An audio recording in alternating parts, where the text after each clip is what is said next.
Sit back and get ready to have the most fun you ever had with an electronic device.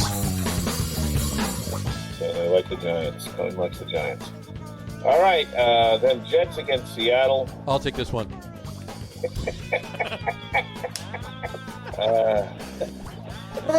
Let me ask Take it, Toledo.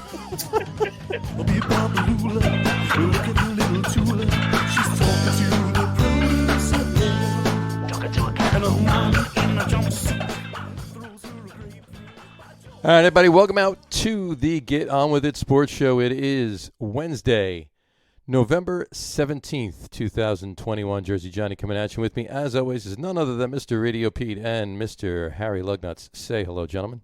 Howdy.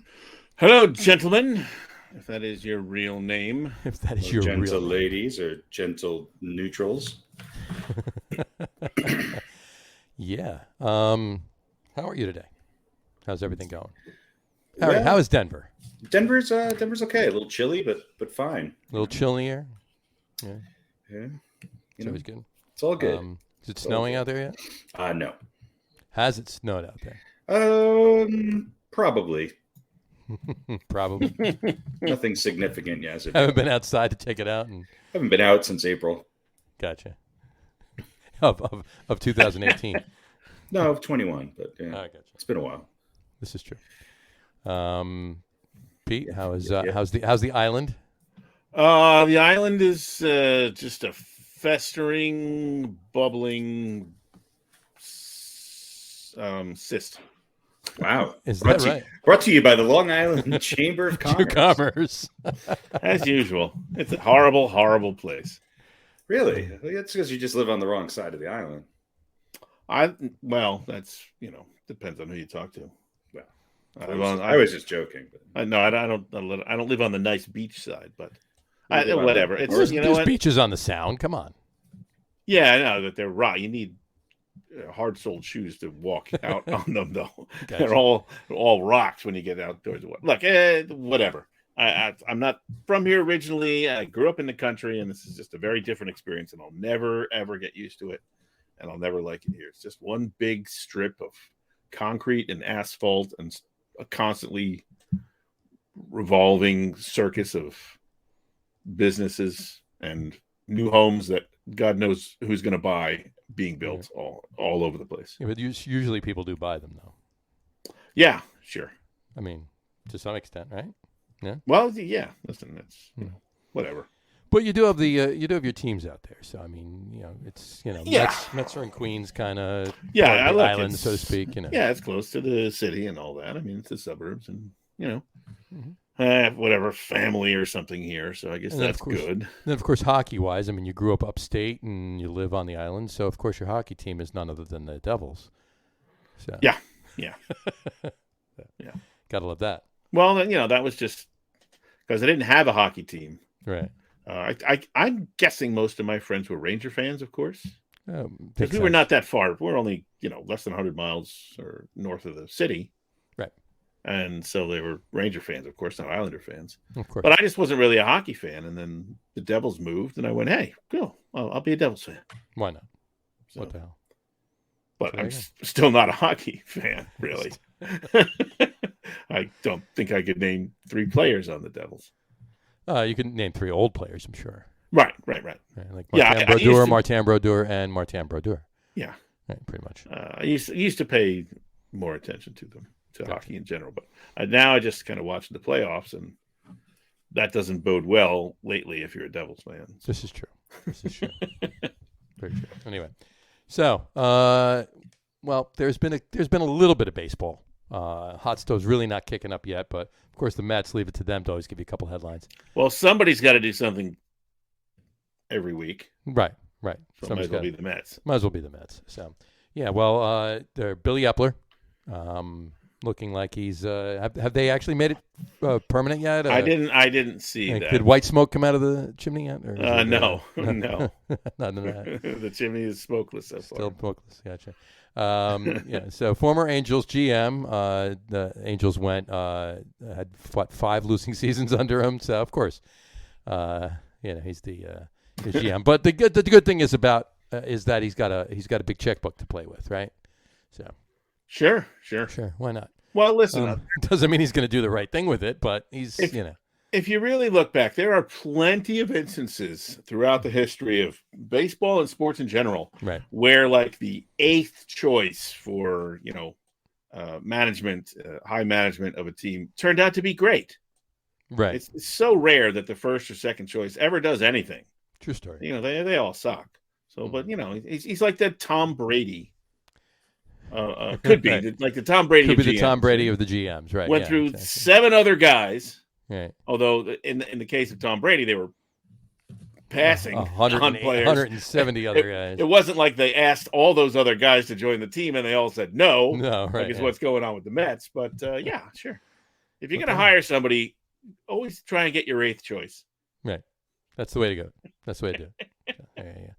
And Noah Syndergaard, just a couple weeks ago, said that he will take the qualifying offer, or he's planning to take the qualifying offer because he doesn't want to leave New York. He loves the Mets organization. He wants to stay here.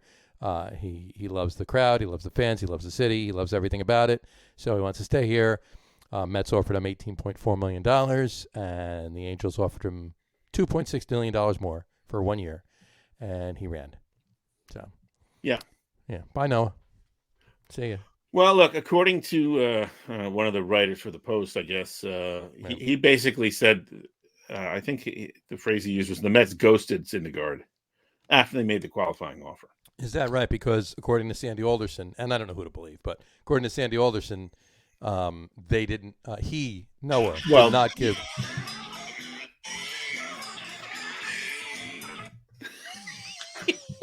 Wow. That was cool. I like that. That came out of your cup of coffee? Mm-hmm. That was amazing. That's really fillings in your teeth picking up radio waves or something. Yeah, well, that's the flip side of the story, right? Is that Syndergaard got the offer from the Angels and basically said, okay. Yeah, didn't even turn around and he didn't even look to see what team the offer was from. He's like, offer? Yeah, that's that. He just, Now, look, both those things could be true. Right. Yeah. But listen, everyone has an opinion about this, depending on who you watch, who you listen to, who you read. There are plenty of what I consider to be good arguments for both sides that this was either a good move by the Mets, cutting bait with an asset that was really a question mark. Sure. More than anything else at this point. He's pitched 2 games in 2 years. In 2 years, right? Was declining even before the surgery. Yeah. His worst year, And look, he could end up being a free agent at the end of next year. And so they can always bring him back for. If he pitches well and they want him, $25 million a year, just go give him. Yeah, well, if he proves that he's worth it, go get him. Yeah. Now, there's also been some good arguments made that this is just more of the Mets stumbling around like drunken, one-legged heroin addicts, having no clue what's going on. One-legged heroin addicts. Yeah. Look, they don't have a GM or a vice president or president of operations yet. Mm-hmm. They don't have a manager yet. They've got an owner who seems to be, dragged around by his nose by a guy who's, should be out of the game probably, and Sandy Alderson, whose effectiveness has been waning. That might have had something to do with Syndergaard's decision too. He could just be going, I'm going to get away from this shit show and hopefully have a rebound year. Maybe the Mets will get their act together, and who knows? Maybe we'll come back together. Maybe you would love to come back to the Mets. Sure. But for next year, can you blame him for not? No, to be honest with you, I don't blame anything. I mean, right now, there was plenty of talk that they were going to sign Javi Baez too, and now the Red Sox are into Javi Baez, and a few other teams are looking into him. So he's as good as gone. And look, I don't know what to think anymore, and it's annoying. Yeah, and look, how do the Mets make any of those kind of decisions without anybody in place to make them? Or with Sandy Alderson making them, and then maybe potentially bringing in someone who wouldn't want those moves to be made, right? Right. Let me ask you guys this question: would the Angels pay him that much money if they knew if with the possibility that he's not going to be able to pitch? Yes, because it's a 1-year contract. The potential upside. I think that they must have there must have been some people looking into this who said this guy's going to pitch this year and he's got his stuff back. Well, if that's the case, then I think it's a bad move for the Mets because I think he was a big look. Pitchers are really hard to come by, and so if there's any position where you take a chance on retaining someone, it's guys who step on the mound. Right. Yeah. And now, if he goes 4-12 and has a 6.9 ERA, then the Mets look like geniuses, and then of course they don't want him back. But what will happen is he'll go 20-2, and then his contract will be up, and then the Mets will sign him, and then he'll come back, and then he'll go 4-12. He'll come back for $29 million. Well, the other thing apparently is that I forget what the Angels GM's name is.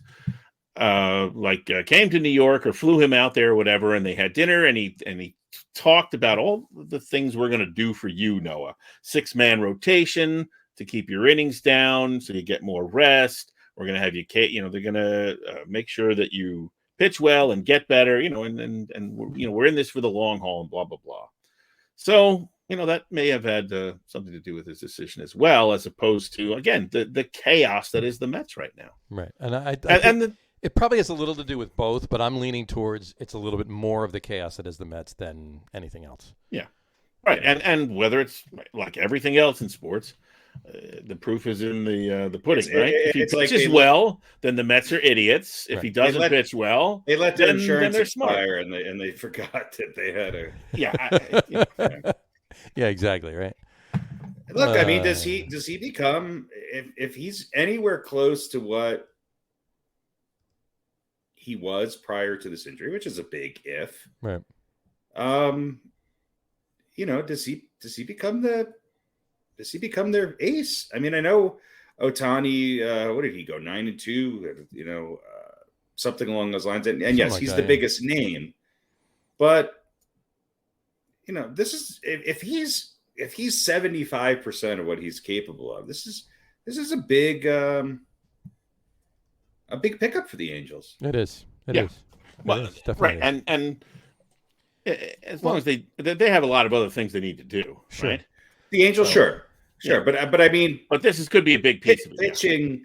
Pitching was certainly, a need that they had. Yeah, as it is with everybody. Has. There's also talk of they're looking at Stroman, the kid who just won the Cy Young, Ray. Mm-hmm. Is a free agent, and somebody else. Someone else. And Verlander is going to be on everybody's. Yeah, I think I read that Verlander's going back to Houston, but there were 2 or 3 pitchers that the Angels apparently have their eye on. Well, that's the other thing too, right? The Mets are everybody's talking. Well, you know what? He's got Steve Cohen's got the money. He can just go after Max Scherzer. Do you honestly think? Well, first of all, Max Scherzer's 130 years old. That's number one, and number two, still a good pitcher. But do you honestly think Max Scherzer's going to want to come to the Mets? I mean, forget about the money. I mean, unless the money is just like obscene, I don't think stupid. I think Scherzer's looked very happy with the Dodgers. Right. I mean, if the Dodgers solve a lot of issues, but if the Dodgers just got healthy, right, and won one more game and didn't have to play in a wild card game after winning 106 games. Right. And if the Dodgers had their best hitter and their best 2 pitchers pitching, and then you throw Scherzer in there, I think you got, and you could argue Scherzer is one of the top 2, but he wasn't going into that. And don't forget Knucklehead. Right. That's what I'm saying. If that guy can get back on the mound, which I hope he doesn't, but that aside, they have the most dominant starting pitching in baseball. Whether or not that still means anything in today's day and age, I don't know. But I don't think he's going to go anywhere. I don't think Scherzer's going to go anywhere. Yeah, I don't either. So I think Verlander might. It's possible. I think Verlander is one of those guys who I'm not sure he's definitely wants to stay on the Astros. Remember, he hasn't really pitched for the Astros since all the shit hit the fan. Right. This is true. Let's see. Okay, well, a source told MLB.com's Mark Feinsand on Wednesday that Verlander, a 1-year, $25 million deal with a player option for 23 with the Astros. The team has not confirmed the news. Gotcha. Well, they may offer it to him. Who knows I think the thing that's going to get Verlander excited is a multi-year deal. Sure. If anybody's willing to give him a 2 or 3 year contract, he's going to jump. I think. It's quite possible. Possible. So, Yeah. And speaking of that, let's flip it over to the other New York team. The Yankees over there. They made it official. Luis Rojas is the third base coach for the it's Yankees. going to help. It's going to help their starting rotation problems. Absolutely. Right. Yep. So, He passed the eye test. He could see that when a man is just starting to round second and the ball's already in the infield, that you should not wave him home. you should not send him home, right? I got you. So he passed the interview process. Let me ask you this question: Which shortstop do you want? I don't know why, but I really like Corey Seager. Yeah, I really do. I think he's a well-rounded player. I like all of them. Correa's obviously amazing. I'm after watching Trevor Story the last couple of years, I'm not as hot on Trevor Story. okay. I think he's struggled a little bit and declined a little bit on both sides. I wouldn't be upset if he came, but I like Correa. I like Seager. I really do. Gotcha. Story could be the kind of guy that just gets on a team like the Yankees and doesn't, just goes and plays and blows up and, is great. He could be another DJ LeMahieu. I mean, Yeah. they used to play together. I mean, if the Yankees weren't intent on having Torres play second base, I think the Yankees, if they get a shortstop, regardless of who it is, I think LeMahieu should play second base. I think they should trade Gleyber Torres because I think they can get something for him. Right. And then plug in one of the 7 third basemen that they have who can, I mean, and then you got, even if it's Andahar who comes back healthy, then you've got guys playing their normal position, and then you have, 2 or 3 first basemen to choose from currently. There you go. Right. So, yeah, I mean, that's the one thing with Story and LeMahieu is that they are a very good tandem up the middle. They've played together for a long time. They kind of have similar games. Story's got more power, obviously. And it seems to be the way the Rockies shortstops wind up coming to New York. Well, they do, but I mean, let's hope that Tulo Reyes, one that came was on his last leg. He had a good preseason to some degree, but I mean, he had spent time in Toronto prior to that. Tulo. Yeah, Tulo. Yeah. Seager has a lot of intangibles that I really like, as does Correa. Correa's obviously got more power. Seager hits for with a much higher average. His on-base percentage is insane. He's got great speed. He's a good defensive player. He's got some of those intangibles that a lot of those Dodgers players have that I think the Yankees are missing, that you started to see when the Yankees had some injury problems and you started to see Vasquez and some of these other guys who were not power hitters, who were more defensive first and then had speed in the game. I like the way that Yankees team looked a little better. And so another 275 hitter who hits for power, but isn't necessarily, and I'm not necessarily comparing Correa to some of those other guys on the Yankees, but I think the Yankees could use a contact hitter who hits 315 and has a high on base percentage. I think it makes the top of their lineup a lot more dangerous. Gotcha. Yeah, makes sense. But I'm not going to be upset. I'm not going to be upset if any of them come to the Yankees. Little Seager's got a little bit of playoff experience too.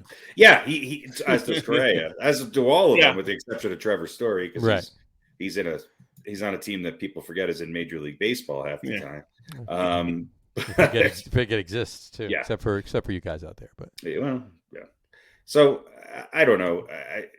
Would I be more excited if the Yankees, signed 3 of the top 15 pitchers in the league? Yes. Okay. Then Gleyber Torres becomes a lot more interesting, a lot more palatable at shortstop. I think the Yankees are. I think they're done with Torres at shortstop. I think they're going to go get one of these top shortstops. Oh no, they're going to sign one of these. And I think we might know sooner than later. Yeah. I if I had to put money down on it next week or so, it'll be done. So, yeah. Anyway, all right. I don't think there's much else going on in the world of baseball, hot stove edition wise, right now. Not really. Not so much. So let's. I don't know, kind of thin for outfielders. Little thin in the free agent crop. Very true. It is. But Nelson Cruz is available. There you go. And Randy Victor Arozarena, Cruz is available. Didn't he win Rookie of the Year? Wasn't that announced this past? Arozarena, yeah, he's the Rookie of the Year. Yeah. I saw him in preseason, and I was like, and then you saw this guy in the playoffs or towards the end of the season too. He's a special player. Yeah, he's going to be an MVP in this league here. Sure. in the next couple of years. Mm-hmm. So, yeah, congratulations to all of the award recipients, and we'll post up a couple of lists of them on the Facebook page. But shall we move to football, folks? We must. Football? Is there any thing going on with football? I didn't watch. A couple of things going on. So let's start it like we normally do. Let's start it with the quiz. The quiz. Let's get the quiz out of the way. All right. On the quiz. And the quiz. Since I was not going to go back to the 40s for Newt for Rockney. you guys. I'm keeping Newt. All right. It's the 20s. Do you take Jim Thorpe? What do you think? No. Okay. Take Otis Thorpe from The White Shadow. There you go. Awesome. Let's do tonight's quiz is going to be first round picks. Okay. All right. First round picks. I'm going to give you separate lists. I'll give Pete's first. Harry, you can weigh in, but give Pete's first. First round picks. 4 of them you got to keep. The other and two got to go. You tell me. Here we go. Ready? Here's your list, Pete. This is just first round, not number one. This is just first round picks. First round picks. Okay. Not number 1 overall picks. First round picks. So obviously you're getting the Jets. So first round picks. Here we go. None. I don't want any of them. Come on. You got to pick 4 of these. You got to keep 4 of these. Here we go. All right, fine. Joe Willie. That's Joe Namath to any of you out there that weren't aware that his name is It's also Joe what Pete calls his. That's girlfriend. Joe Willie, though. Exactly. That's on his OnlyFans page. When it's cosplay night in the Minetti household, Joe Willie makes an appearance. Yep. There you go. Big Bang Theory. God. All right, back to this. Joe Namath. Here we go. Freeman McNeil. That's also the name.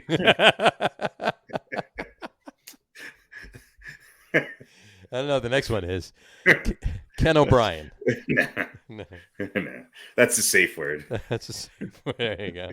This next one might be Ken O'Brien. Ken O'Brien. That makes everybody uninterested. There you go. Al Toon. Wow. Okay. There you go. Chad Pennington. Another safe word. I don't even have to know who number 5 is. I already know one that's going. And Nick Mangold. Wow. Ooh. 3 curve there. So That's Pete's porn name. Nick Mangold. Oh, it's Rick Mangold. that's Rick Mangold, right? Actually, it's Nick Mansgold. It's not. So see, Joe Namath, Freeman McNeil, Ken O'Brien, Al Toon, Chad Pennington, and Nick Mangold. Which 4 All right, well, obviously Chad. Obviously. Sure. And I got to keep Toon. Got to keep Toon. And Freeman, pretty good, too. All right. So who are you keeping between Joe Namath, Ken O'Brien, and Nick I don't Mangold? really need 2 quarterbacks. Okay. You know, Joe Willie got us our glory. Mm-hmm. Yes, he did. Once. Yeah. Mm-hmm. So. I'll keep Mangold. All right. So you're getting rid of Joe Namath and Ken O'Brien. Yeah, because I'm not gonna. I mean, Joe Namath, Pennington.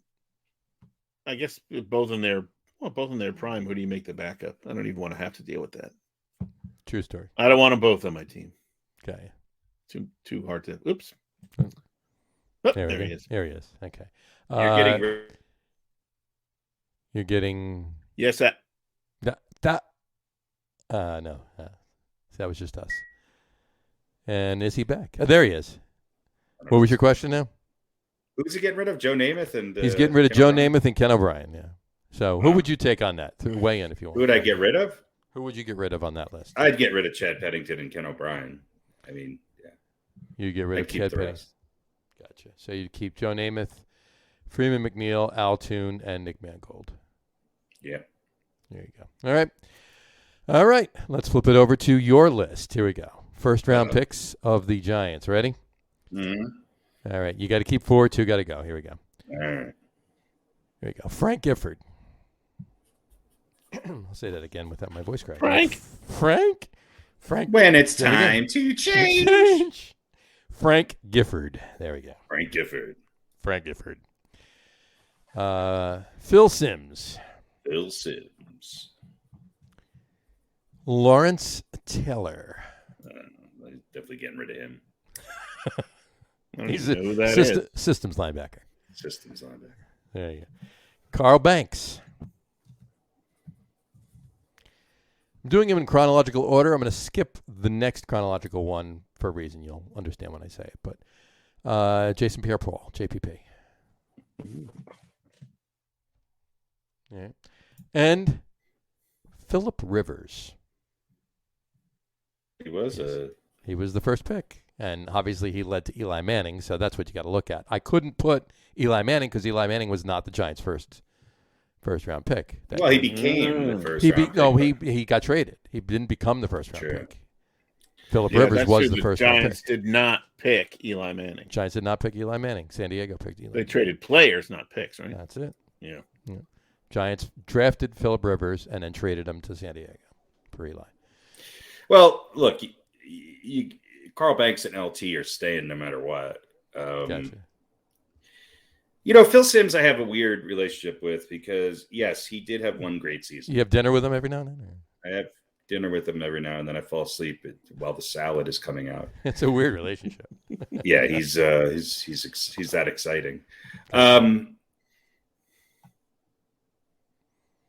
So, Phillip Rivers never played for the Giants, so I'm going to get rid of him. Well, look, I obviously he led to Eli Manning. That's why he's there, right? So that one's about Eli Manning. Yeah. Okay. So So you're saying if you don't keep Phillip Rivers, if you don't keep Phillip Rivers, you don't have Eli Manning. Eli Manning. Yeah. You have Phil Simms. This is true. Which I'll take Eli over Simms. JPP, he was good, but I'll get rid of JPP and. Frank Gifford. I don't remember him. So I'll keep Phil Simms, LT, Carl Banks, and Eli Rivers. Eli Wallach. There we go. All right, go. No offense to JPP or Frank Gifford. They're welcome as well. I got you. But pick him up on the waiver wire. That's all. I think all of those other players, including Eli, were critical parts of Giants Super Bowl teams. Sure. JPP played a part in one, obviously, but I don't. Right. I think they would have won without him. You could argue Frank. Well, you had Gifford, Tuck, Umenyiora, Gifford's Kiwanuka. Gifford's tough to scratch, but JPP was a big part of the defense that year, but they still were good. If he was, they were good. He didn't. Gifford's a tough one. Well, I mean, he was a huge part of the '56 championship. So right, and if you had to look. They only won in '56, but they went to the championship game for like the next 6 years. They didn't win it, but yeah, I mean, look, Phil Simms went to one and won one, and got hurt. And the best thing he did was to help his team, and the second one was to get hurt. Yeah. So I'm going to keep him. But he got him there. So he got him. Well, he got him close. Yeah, I mean, well, they were 10-0 with him. That year. Well, no, they'd already lost when he. They were 10-0, and then they lost their 11th game. Okay. So they all that was that year. That was the Giants in San Francisco were both 10-0, and then they both lost their 11th game, and then they their 12th game. It was billed as Super Bowl 24.5 because the two of them Which were game both did Simms get hurt in? He got hurt the next week in the Buffalo game. Okay, so they both lost their 11th game. So he was 10-1. He was 10-1, and then the Giants lost their 12th game, and their 13th and their 14th game. Which was that? Because they won the last two at Haas. So anyway, all right. So you're picking Pete. You want to weigh in or? Yeah, I'll keep Rivers because it means Eli. Mm-hmm. And I'll keep I guess those linebackers. Okay. And you can't get rid of them. No, you can't. And I'll keep JPP. And you keep JPP. Yeah. There you go. All right. So you're going to get rid of Simms and Gifford. I only need one quarterback. I only need Eli. He played 700 games in a row before they benched him for Geno Smith. He did. So there you go. So I don't need it. I don't need another quarterback. There you go. True. Yeah. True. I mean, he got rid of Joe Namath, so of course he's getting rid of Phil Simms. I mean, they were both one and done winners. That's it. They don't make the cut. He'd get rid of Jordan on the Bulls. Well, he's got Pippen. Right. He's in Paxton. He's good to go. He's good. Listen, they got there with Jordan. couple of bounces this way and that way, and they would have beat the Dream, and it would have been a different story. Oh, I got it. Perfect. That was great. You. This is why I can't sign any free agents. Gotta love it. Anyway, all right. So let's move into some games. Yeah. Should we talk about the? I saw something on Facebook. I actually got to point this out. The Giants had a bye this past week. Apparently, this is the week that they have their bye most years. And a memory that I had actually pop up today was from 2 years ago. 2019 was the Sunday, and the Giants had their bye, and it was Harry messaging me saying, "The Giants look really good today." Couldn't find one mistake. Couldn't find one mistake to do. There you go. So perfect week. It was perfect. So we don't have to talk about the Giants because they didn't have a game, so they didn't have anything that they could lose. So, but they do have a game coming up on Monday night. They do. They do. It's gonna be a big game. It's a big game. It's a big game, and it's against a team that just got basically their asses handed to them by the Washington football team. How? Still, I have no idea, but they did.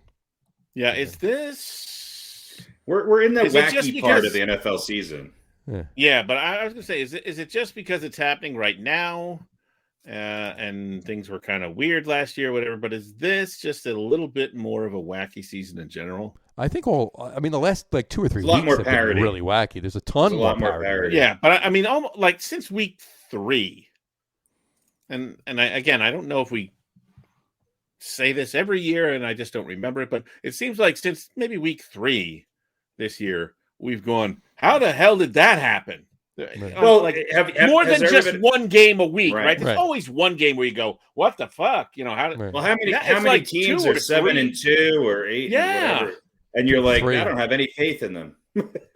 Yeah, It's ridiculous. I mean, even the Packers with Aaron Rodgers crying at the end of the game. I mean, it took them until the very end to kind of pull that one out against a team that they shouldn't have been struggling against. All of a sudden, Kansas City's back, and all the stored up runs or points that they haven't scored, they unleashed in one game. Buffalo looks like world beaters again because they got to play the Jets. Yeah, that's the time. Yeah, but look at it though. Like the Bills are 6-3. Look at the AFC. The Bills are 6-3 in first place. The Chiefs are 6-4 in first place. Chiefs, after starting the way they did, looking horrible, looking it was an off year for them. They're in first place again. Right. Look at the Ravens. They Ravens laid an egg. Right. The Rams. They're 6-3. Yeah. And then the Titans are the only ones cruising along, and they're doing it without Derrick Henry, Their best player. Yeah. So, but do you have any faith in the Titans? No, because they don't have actually Derrick Henry. do. I actually do. I think the Titans are. We'll see. They're the example of the. We've been talking about the devaluation of the running back. Right. Well, now you got a great one. That was your offense, and he got hurt, and everybody went, "What the hell?" And now they're still running the ball quite a bit. Okay. But would you be surprised if Houston beat Tennessee this week?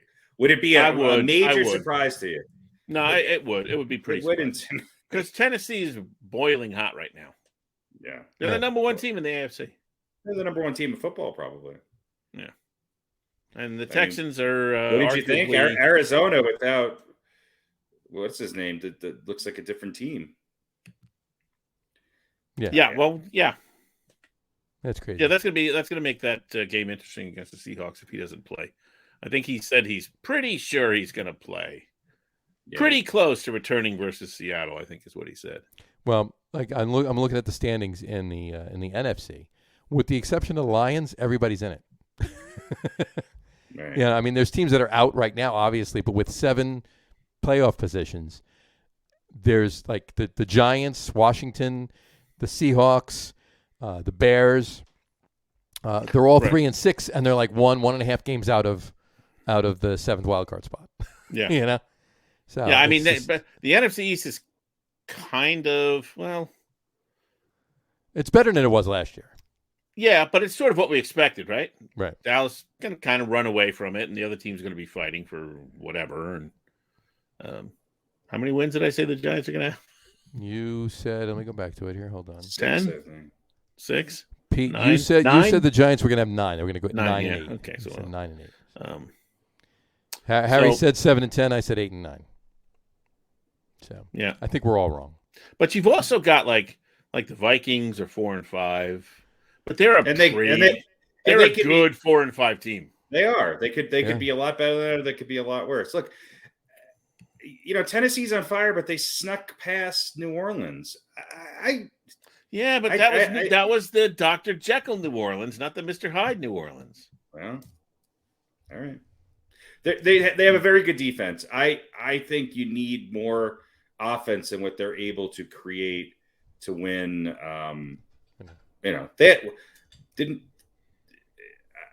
They had two offensive touchdowns last week.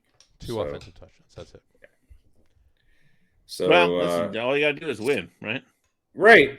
The best teams are the ones that find ways to win. Right. That's true. I'm still sticking with my picks. I still feel good about them because I think that when it's all said and done, they'll come out the other side of this. But it's look. Tampa Bay lost to Washington. I get it. Brady threw one bad pass and had another one tipped. They got down 14-0. It's hard to come back from that. Right. Do I think the Giants are gonna beat him this week? Hell no. I think it's, you know what? I think it's going to be one of those games like last year. Remember when the Giants played them last year, played the Bucs last year? They could have won that game. They weren't going to, and they didn't, but they could have won that game. When was the last time Tampa Bay lost 2 in a row? Oh, geez. 1956. 72. Right, with Leroy Selman. Both years before they came into the league, by the way. Well, I mean, yeah. I don't know. They should have been able to come back from – it was Washington. I don't – Washington matches up well against certain teams, especially teams that are pass heavy. They have a pretty good defense. No, they don't really. Well, did you hear the Bruce Arians quote? No. Yeah, he was pissed. He said he said we are a very dumb football team. That's what he said. Yeah. Well, 29-19. Professor Gronk might have to change that opinion. That's it. So look, talk about teams that are Jekyll and Hyde. Look at Dallas and look at Denver. Obviously, they stunk it up. Buffalo's back, I guess. New England, Mac Jones looks like Joe Montana last week. It's all over the place. It is all over the place. Let's talk about this Monday night game, though. By the way, this just in off the AP. Odell Beckham is requesting a trade. Yeah, right. Well, he is kind of a cancer. He's the Russell Westbrook of football. To the CFL. Yeah. He wants to go. He wants to go play for the Toronto Argonauts. He's actually going to pay for the USFL to start up again, and he wants to play for the Generals. He wants to play in the U.S. Open against Serena Williams. Right. It's an anomaly. Again, this is another team that looked great defensively. The Rams had a stinker. Their defense looked – San Francisco's offensive line manhandled this supposedly great Rams defense. Yeah, I don't know what happened there. But do you have any – is San Francisco even going to make the playoffs? If Jimmy G's healthy, they might. They might. They got a pretty again, good chance. I just think I don't think it means anything. I really don't. Nothing means anything. Nothing means anything. Everything means something. Everything. Nothing means anything. Anyway, there's no team that's invincible this year. Is my point. There's no Kansas City Chiefs this year. There's no Tampa Bay Bucks this year. No Tampa Bay Bucks. What? Yeah, he's picking his nose. He's picking his nose. Well, Green Bay is kind of. They're 8-2. Yeah, if you got to look at the elite of the league right now, you got to put Green Bay in there. You just have to. You got to put Tennessee in there too. Just because they won 6 in a row. Some of those with Derrick Henry, some of those without Derrick Henry. This is true. All right. Well, should we talk about Sam Darnold is more than ever no Ryan Tannehill. And speaking of Sam Darnold and his old team. Are the Jets going to win today? No. Yes. No. Yes. No. Yes. No.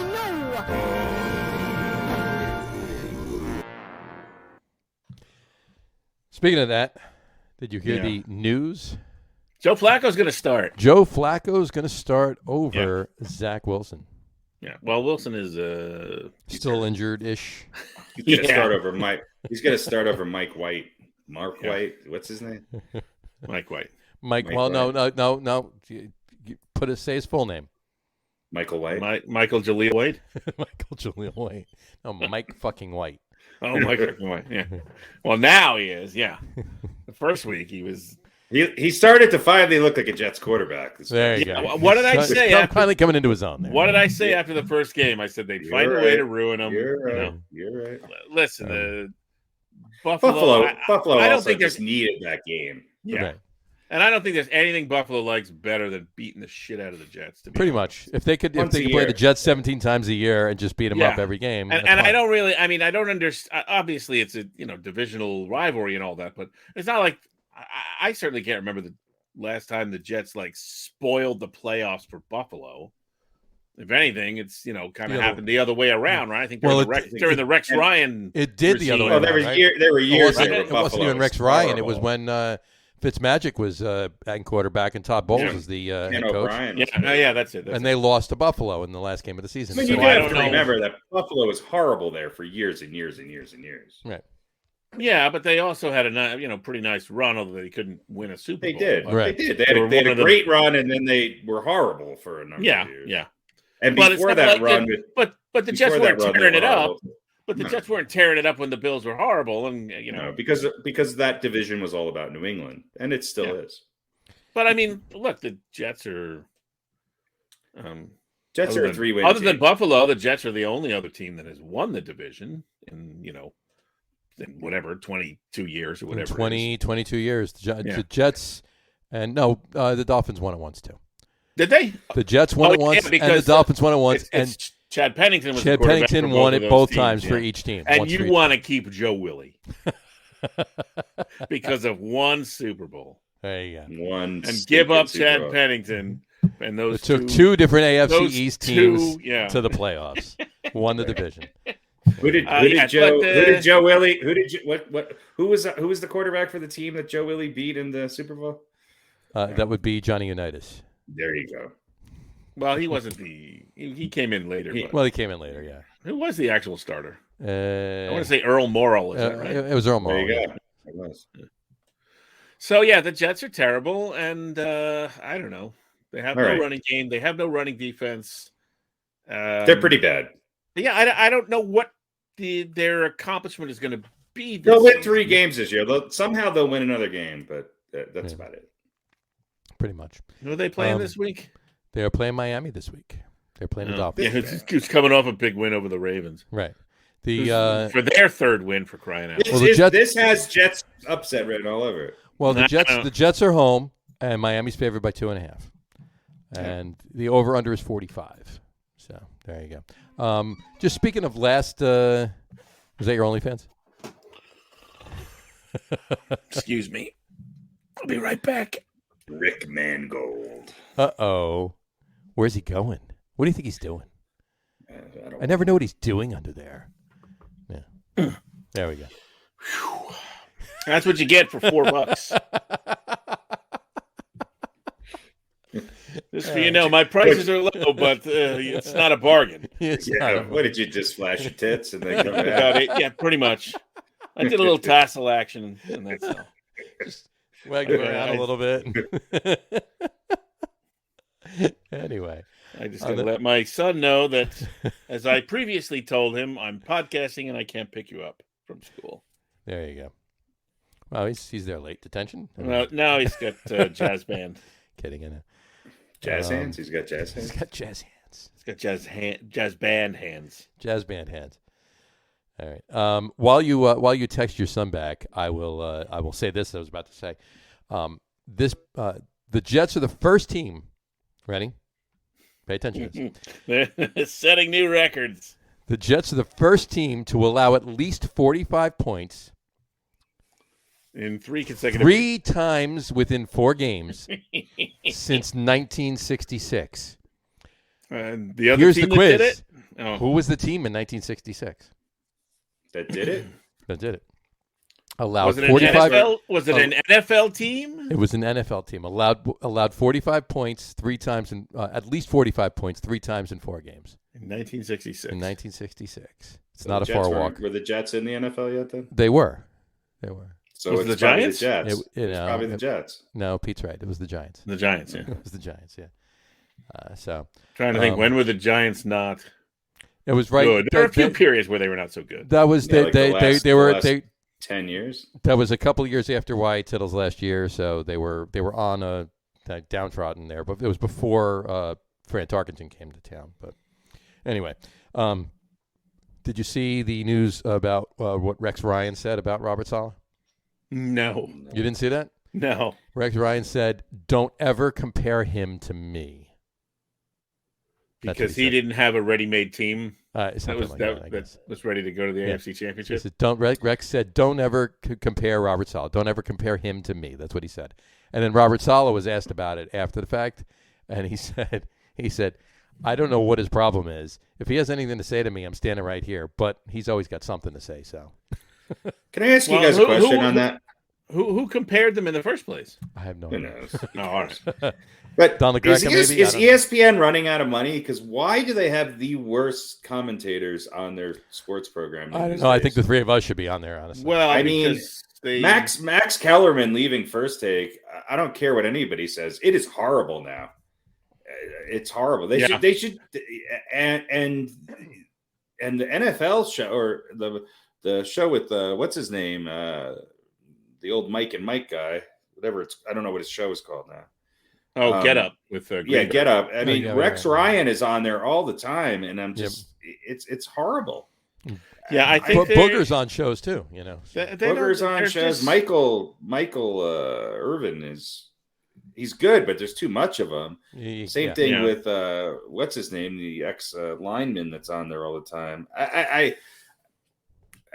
think there's other people who have better things to say who need to get on these shows. I stopped watching them. I can't watch them anymore.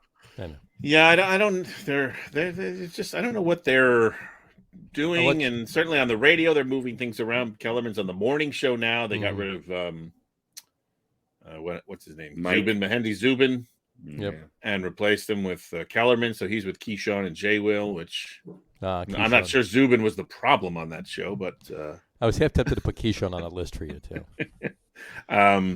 I probably would have kept Keyshawn. I think I don't have anything specifically against all of them. I liked when they were all trying to share time, and their spots were periodic. But having them on every morning now is just it's the same. They're rehashing the same shit over and over again, and it's making the show far less interesting. I really like First Take, but it's what they're focusing on and what they're covering. Just they must be going after a target audience of something. I find myself watching more and more NFL Network. I'm watching a lot of Good Morning Football on NFL Network. Yeah, I think ESPN's problem is that after careful study and my years of research and master's degrees and these sort of things, I think they understand that they have to change, but they don't have a good plan for changing their model. They really don't know what to do, so they just kind of shuffle people around. You know, Mike and Mike was iconic, and then it was no more, and then they moved Greenberg to Get Up, and now he can't shave. Right, he always has to have stubble now, and you know what I mean. We got to give him a cooler, hipper image and stuff. And by the way, he does. I think he still does. I don't really listen to the radio that much during the day now that I'm not driving around all day for work. But he was doing 11 to 1, I think, on the radio. I think it was 11 to 1. Yeah, great. I love Greenberg solo. His show is great. I like Mike and Mike. I like Mike and Mike too. But we'll create. Here's what we'll create, and I guess they I'm sure they focus group it and this and that, but it just doesn't. I don't know. They don't have the right approach. I don't think. Right.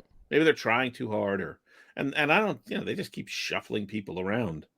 If it doesn't work for, 6 months, and then let's move somebody else in here. Right. There's only one sports show that's consistently good, and that's Inside the NBA.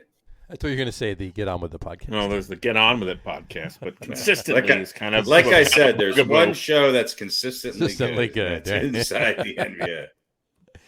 So, yeah. So anyway, that's the Jets information right there. So what do you think? Yeah, you know what? With Joe Flacco starting, and Miami coming to town. The Jets are home. You're right, Harry. I think you hit the nail on the head. This really feels like a Jets upset. Who's willing to take the Jets? None of us probably, but it does feel like a. But I wouldn't be surprised. Nothing surprising me. I'll be honest with you. It's hard to watch some of these games. Right.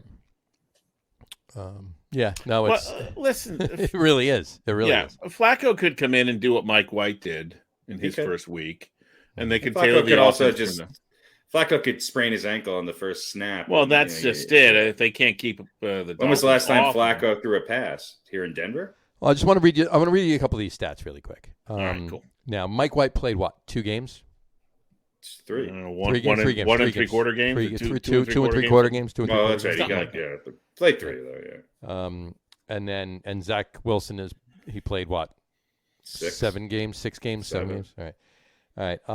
Completion percentage, Mike White, 66.5 to 57.5 for Zach Wilson. Passing yards, Mike White has 953 passing yards.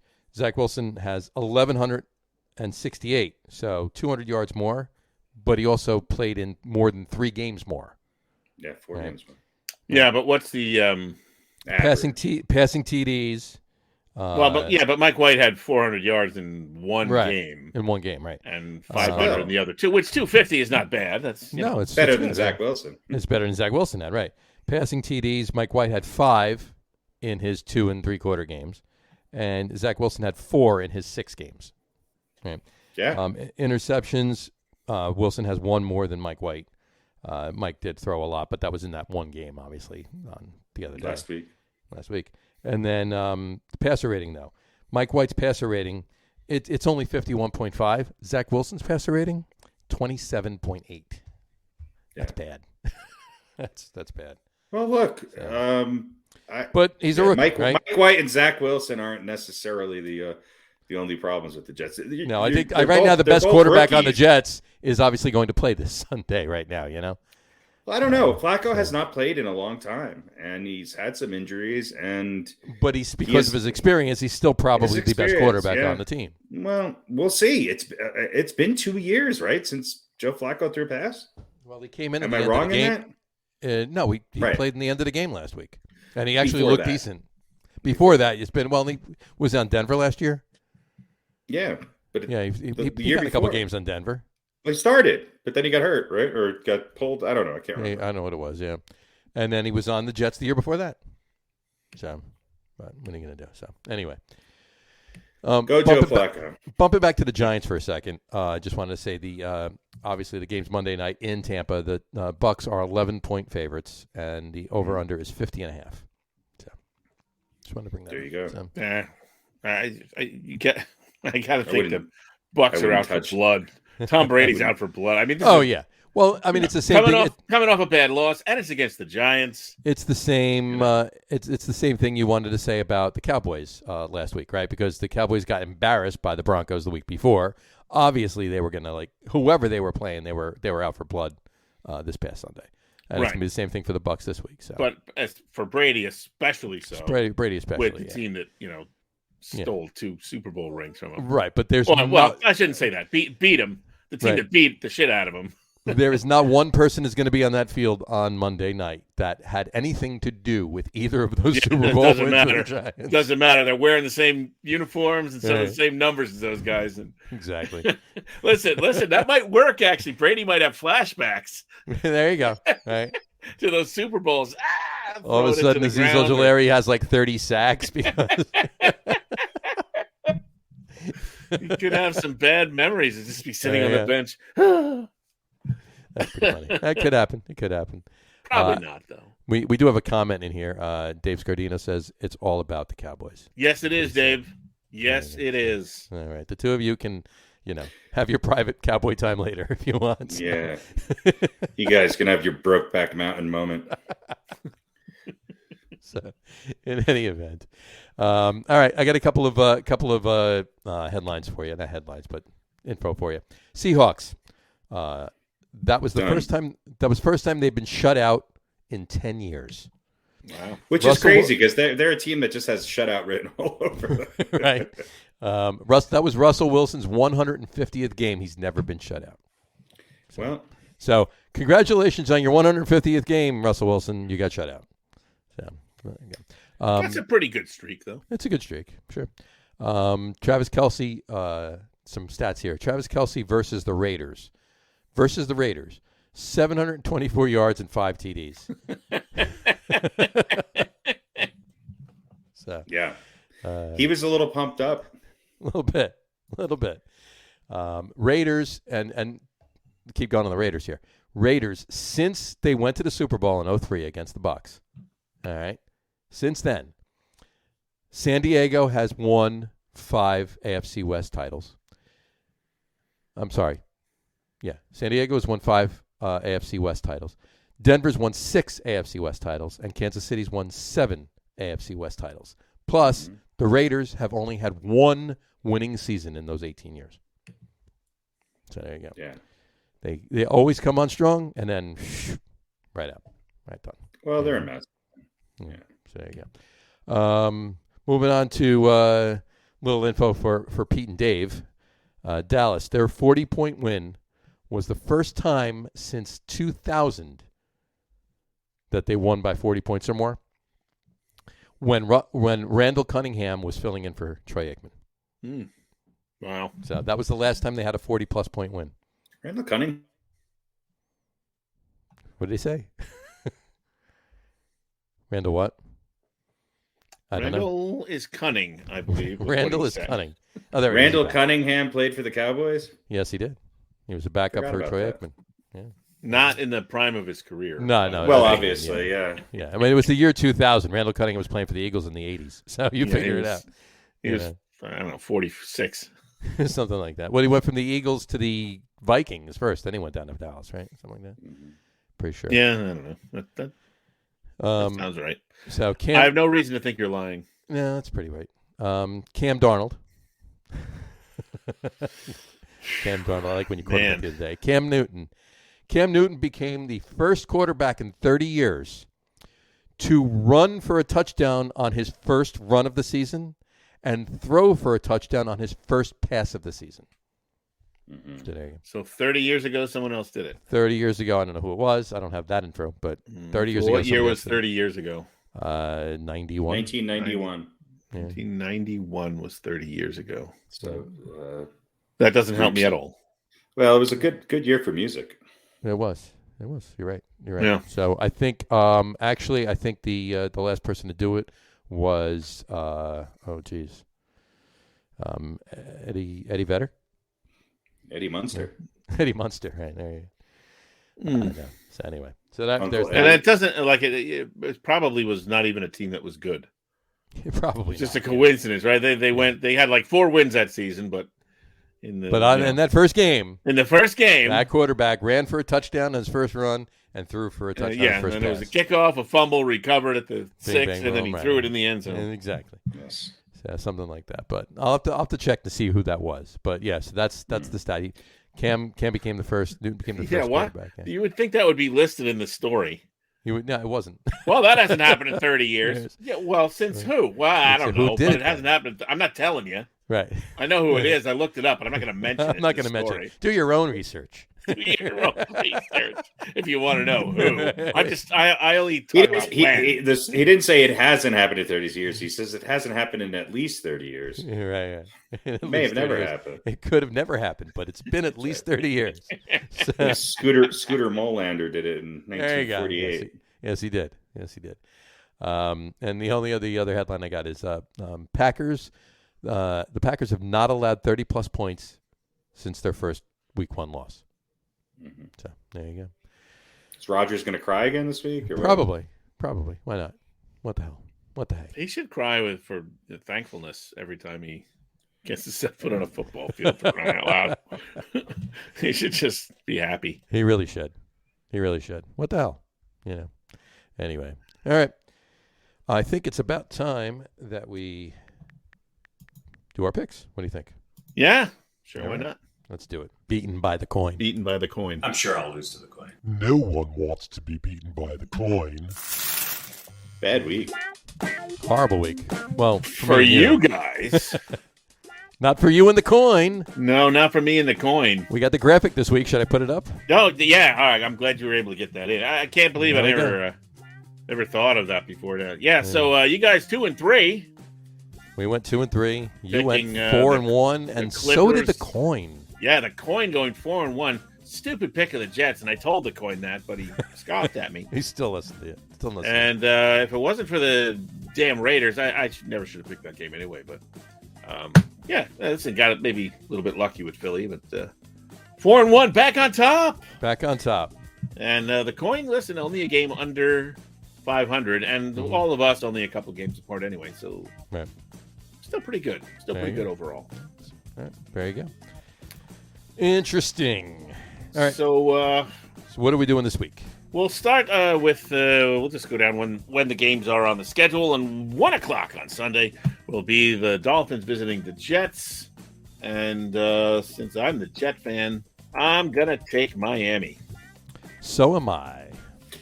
Yeah, although this one has. It does It has Jets win written all over it. Yeah, but you got to take look. Dolphins, they're another team. If they could put together 2 weeks in a row where they play well, they're kind of a scary team. Well, and there, look, they have. I think they've proven unequivocally they are better with Tua than without him. This is true. Although only 3 wins. We'll see. Yep. All right, yeah. And the old coin. Oh. Old coin likes the home team. Gonna let Joe Flacco light it up. I believe this is the third week in a row the coin has picked the Jets. Yes, the coin loves the Jets. More than you loves. The coin is from Flushing. It could be. Well, no, I believe it was minted in Denver. Okay. Oh, there you go. No, it's no D, so it's. Oh wait. No, it's a P, so it's Pennsylvania coin. That's a Philly coin. Yeah. All right. So next up is the Giants visiting the Tampa Bay Buccaneers. Tampa Bay Buccaneers. Vengeful Tom Brady at the helm. I will, as any true Giant fan will, I will start by saying I'm taking the Buccaneers. Taking the Bucs. Yeah. That's next game. Yeah. I'll take the Bucs too. Coin loves the home team, so we're all in agreement there. There you go. Tampa Bay all around. All right, Dallas and Kansas City. I'll pick this one first since I'm the Dallas fan. Mm-hmm. This has as much an upset written all over it. Who's favorite? Kansas City's got to be favored at home. Kansas City by like 2, 1.5, 2, 2.5, something like that. Under the 3-point thing. I can't check it. This is the game of the week. Yeah. Yeah. Like, are the Cowboys going to, semi-cement themselves as what we think they are, or are they going to stumble again, as they've done so many other times, and, have the Chiefs remarkably recovered from whatever was ailing them, or did they just have a good game? Well, who did the Chiefs beat? I don't know. Well, you do know. Well, they beat the Packers. Well, but I mean, last week, without Aaron Rodgers, who did they beat last week? This past week? They beat the Raiders. I know. So... Yeah, but that sort of thing, can often. The Raiders are I think the Cowboys are a better team than the Raiders. I the agree. Chiefs are a 1.5-point favorite. Yeah. All right. There you go. I'm going to take Dallas.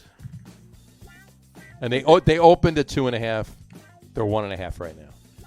Yeah, I see what you're saying, Harry, but that it can be as much a confidence boost as anything else, and you kind of get your mojo back. And the Raiders are not a terrible team. No. They're up and down. It's not like they went 5-0 and then they lost their next 4 or anything. Dallas did beat Atlanta, who has a proclivity of kind of being below mediocre. A little bit. But but the Cowboys do have an loss to the Broncos. That Cowboys just did not look convincing in that. Yeah, that's what I mean. Like, are they going to do that again? Barely beat the Vikings. No, the Vikings are a better team than Kansas City. Well, not better, but not that much worse, I don't think. I'm taking Kansas City. Oh, look at this. All right. I'm going to take Kansas City too. I think they're on their way back. This could be take the over on this game. I think both. Yeah. I think this is going to be a whatever shootout. It is, unless the over is 90 points already. All right. Coin sticking with the home team. So I'm on the island with this one. You sure are. If it was in Dallas, I might think differently, but I think this is a big test. I think this is a bigger test for the Chiefs than it is for Dallas. Agreed. All right. Sure. The Bengals versus the LA Raiders in LA. LV Raiders. Sorry, LV Raiders. In LV.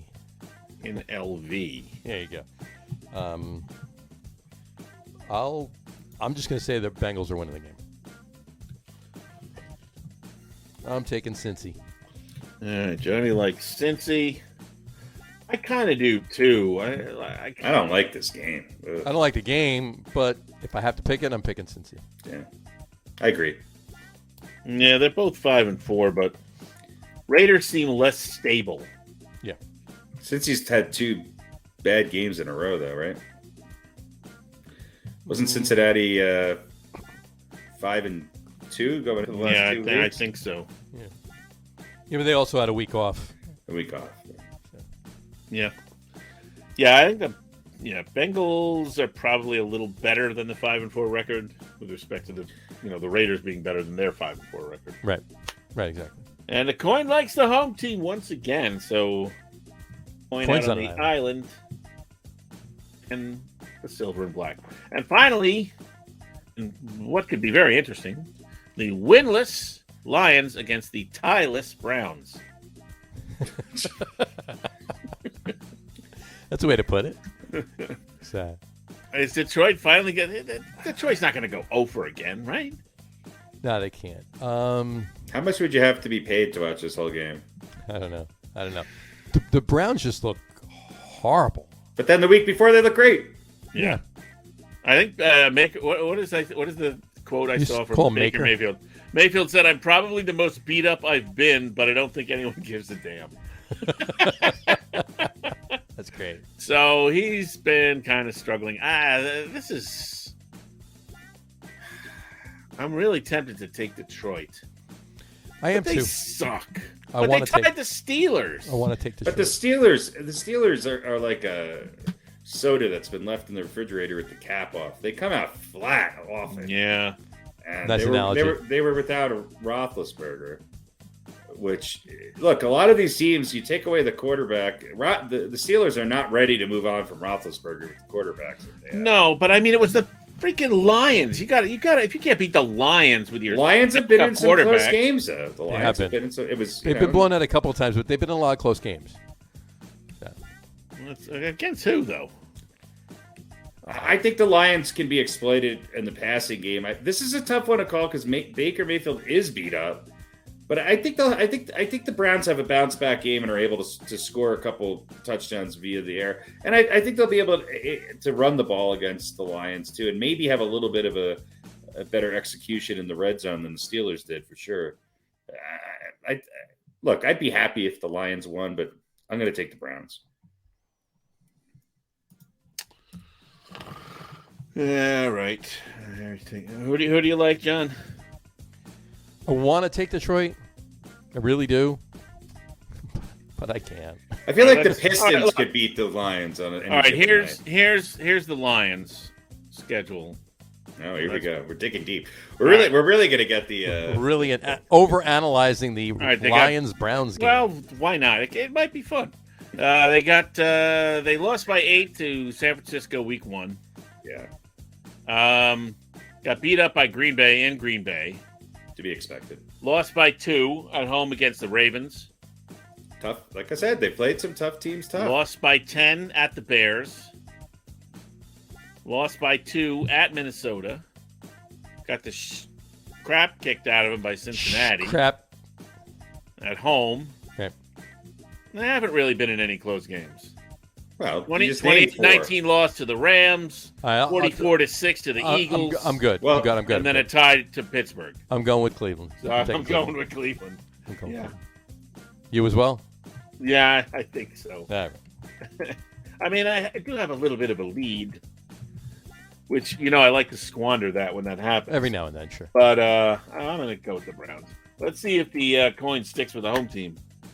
No, tails. Coin likes Detroit. Well, there you go. All right, I'm changing my pick. Being the coin went 4-1, I'm going with Detroit. There you go. All right, that's it. That's so it. There we go. So Going with Detroit. All right. All right. So we're all taking Miami except for the coin. We're all taking Tampa Bay. I'm taking Dallas. Dallas. We're all taking Cincinnati. And me and the coin are taking the Lions all the way. Yeah. All right. As long as you're confident in it. As confident as anything else. As confident as you're gonna be. Which is not much. Exactly. Anyway, before we get to the top 10, I just wanted to mention AFC North. I've mentioned this before. This past week for the AFC North, so week 10 for the AFC North, the Bengals had a bye. The Steelers tied the 0-8 Lions. The Ravens lost to the 2-7 Dolphins, and the Browns lost 45-7 to the Patriots. So it was a beautiful week for the AFC North. So Pete is muted. Pete, you muted yourself. Yes, well done. I also like how only one of the teams in the AFC North is actually in the North. True story. Well, the NFL is not known for its geography wizards. Right. I mean, they had St. Louis Cardinals in the West. Well, the St. Louis Cardinals were originally in the NFC East, and then the Arizona Cardinals were in the NFC East. Yeah, that's what I meant. Well, what team are you referring to in the AFC North that's actually in the North? Cleveland. Well, I mean, Pittsburgh is only an hour and a half away from Cleveland. So. Yeah, true. I guess too. And Cincinnati's on the opposite side of the same state as Cleveland. Yeah, true. I guess. Yeah, but, I mean, they're all like it's definitely the smallest area-wise division. That's right. They need a team in Louisville to kind of round it all out. Exactly. That'll work.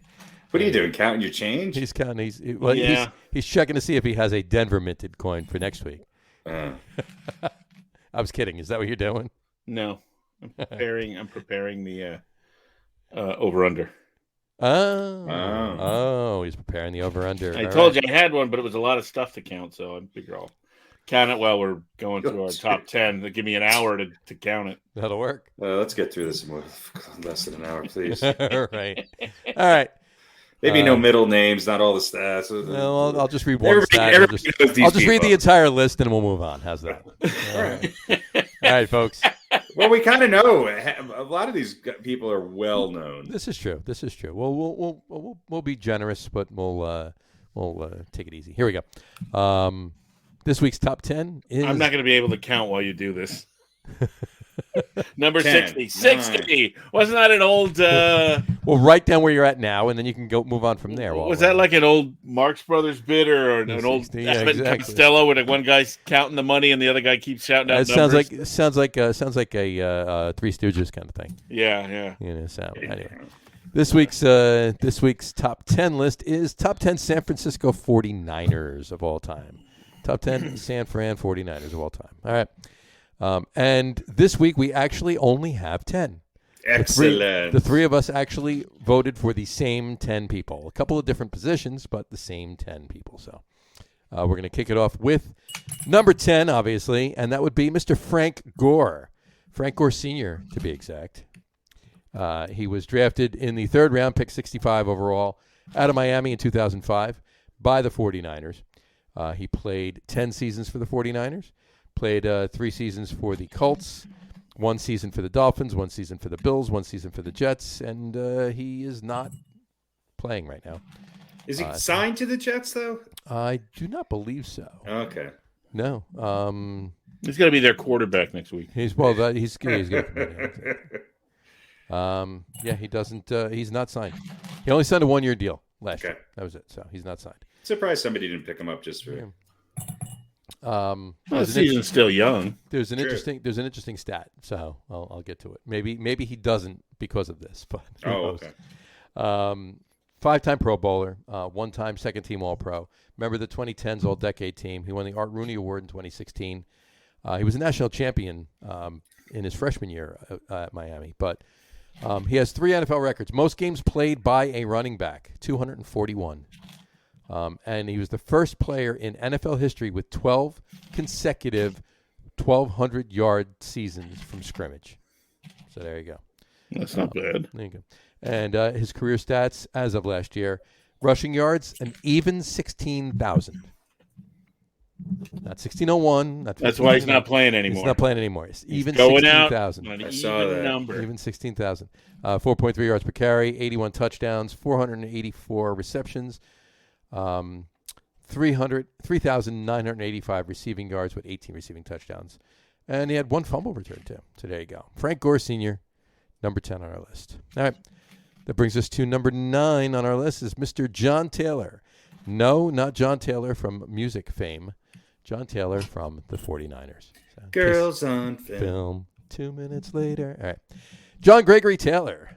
He was drafted in the 3rd round, pick 76 overall, in the 1986 draft by the 49ers. Played his entire career for the 49ers, 9 years. 2-time Pro Bowler, 3-time Super Bowl champion, member of the 1980s All-Decade team.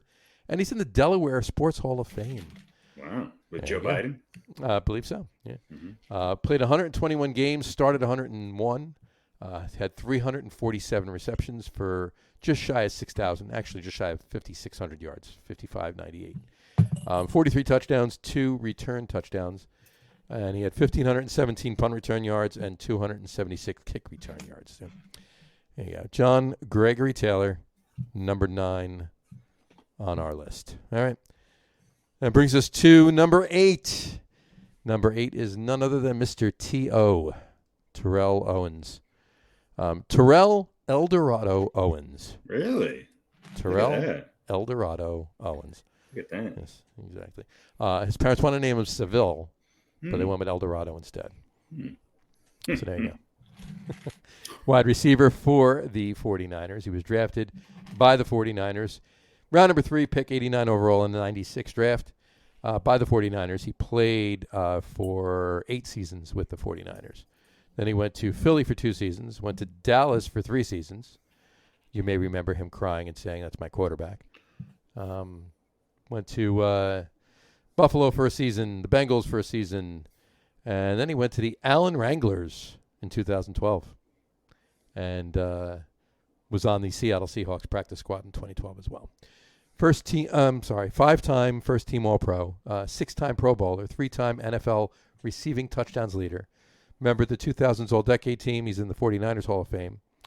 He has 1,078 receptions for career, 15,934 receiving yards, 14.8 yards per reception, and 153 receiving touchdowns.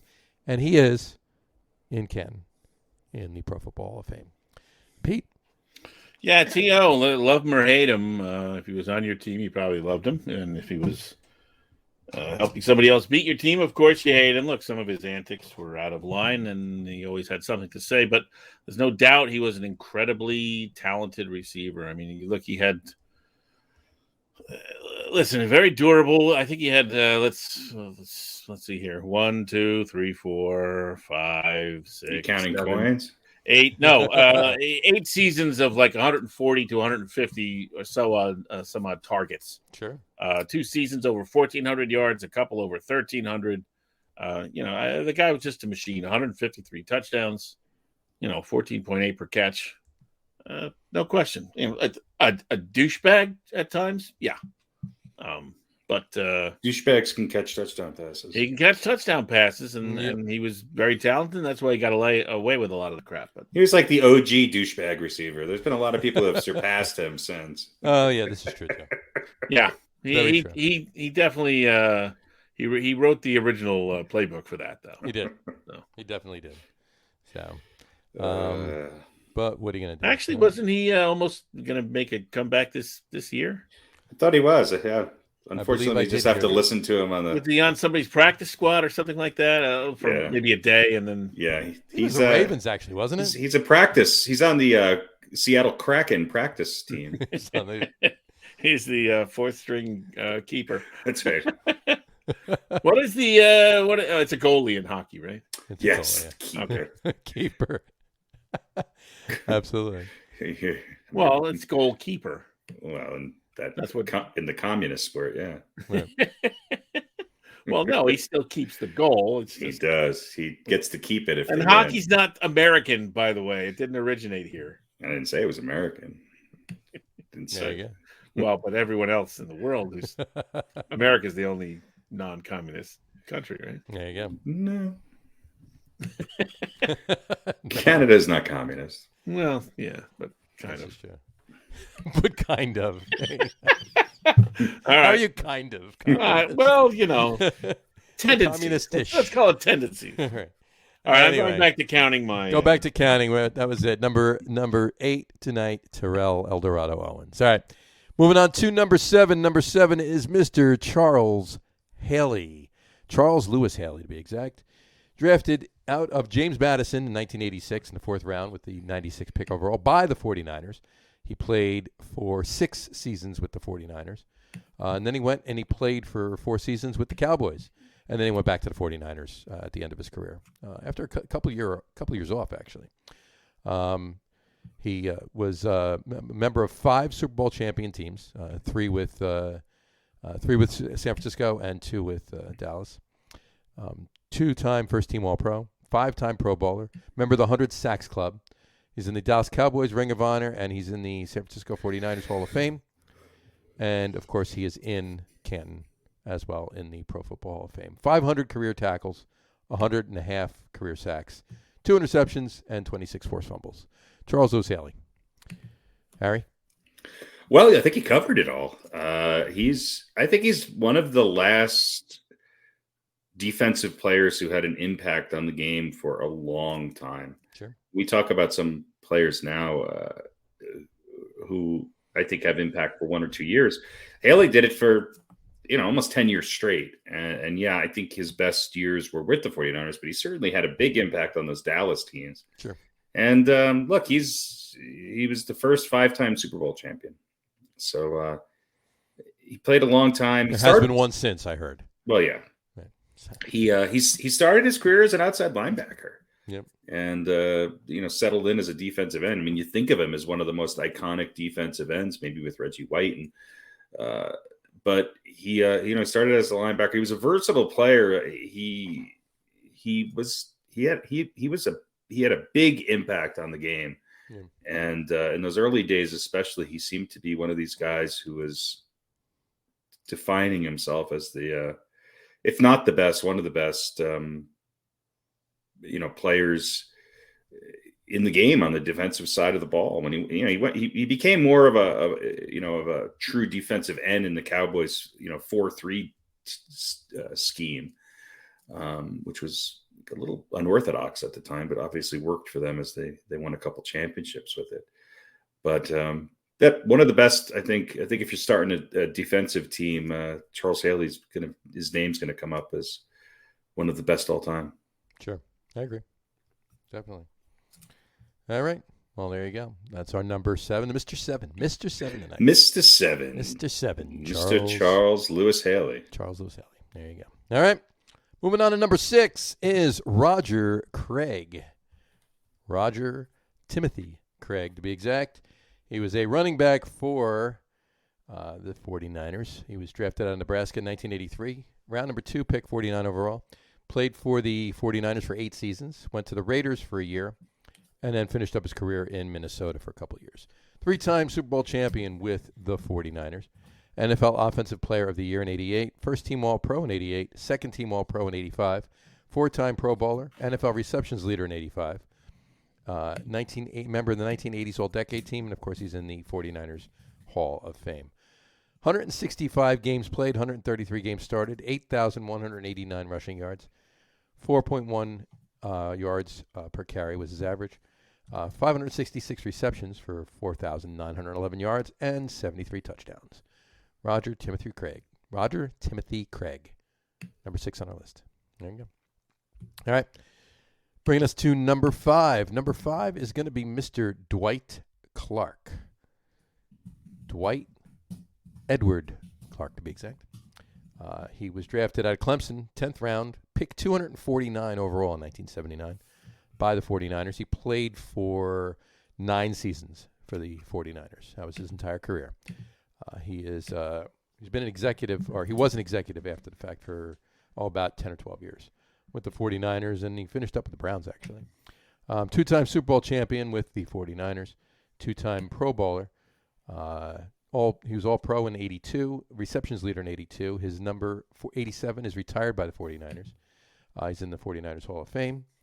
And he had 506 career receptions for 6,750 yards, 48 TDs, and he also had 50 rushing yards, too. 134 games played, 97 started. There you go. Dwight Edward Clark. Pete? Yeah, I don't know. Why am I talking about Dwight Clark? I guess why the hell not? Add injury to insult here. But look, he led the league in receptions in 1982 with 60.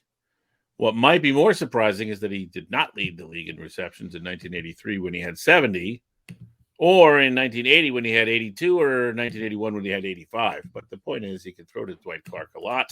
Sure. Dependable, reliable, and of course, I believe some of the rankings have the catch. The catch. As yes. like the number 2 greatest moment in NFL history. Which it was a good moment. Yeah, it was huge. Even though maybe not for Cowboys fans. Not for Cowboys or for Cowboys fans, but of course that was the 81 NFL championship game where Dwight Clark jumped 17 feet into the air to catch the pass. I think he jumped 17 feet and then his arms went another 12 above that. Yeah. He had like go-go gadget arms. Right, and, exactly. Caught the touchdown pass and whatever. The rest is history, as we say. But he was a hell of a player, and too bad he never wanted to be a Cowboy. There you go. It didn't seem like his career was cut short, wasn't it? Yeah, well, he played for 9 seasons. 9 seasons. 9 seasons, yeah. Which is good, but he went out. Well, he did. They didn't win. Did he have concussion issues or something like that, and decide to hang it up or early or something like that? Retirement legacy. Yeah, no, it just says he retired. He went on to be an executive.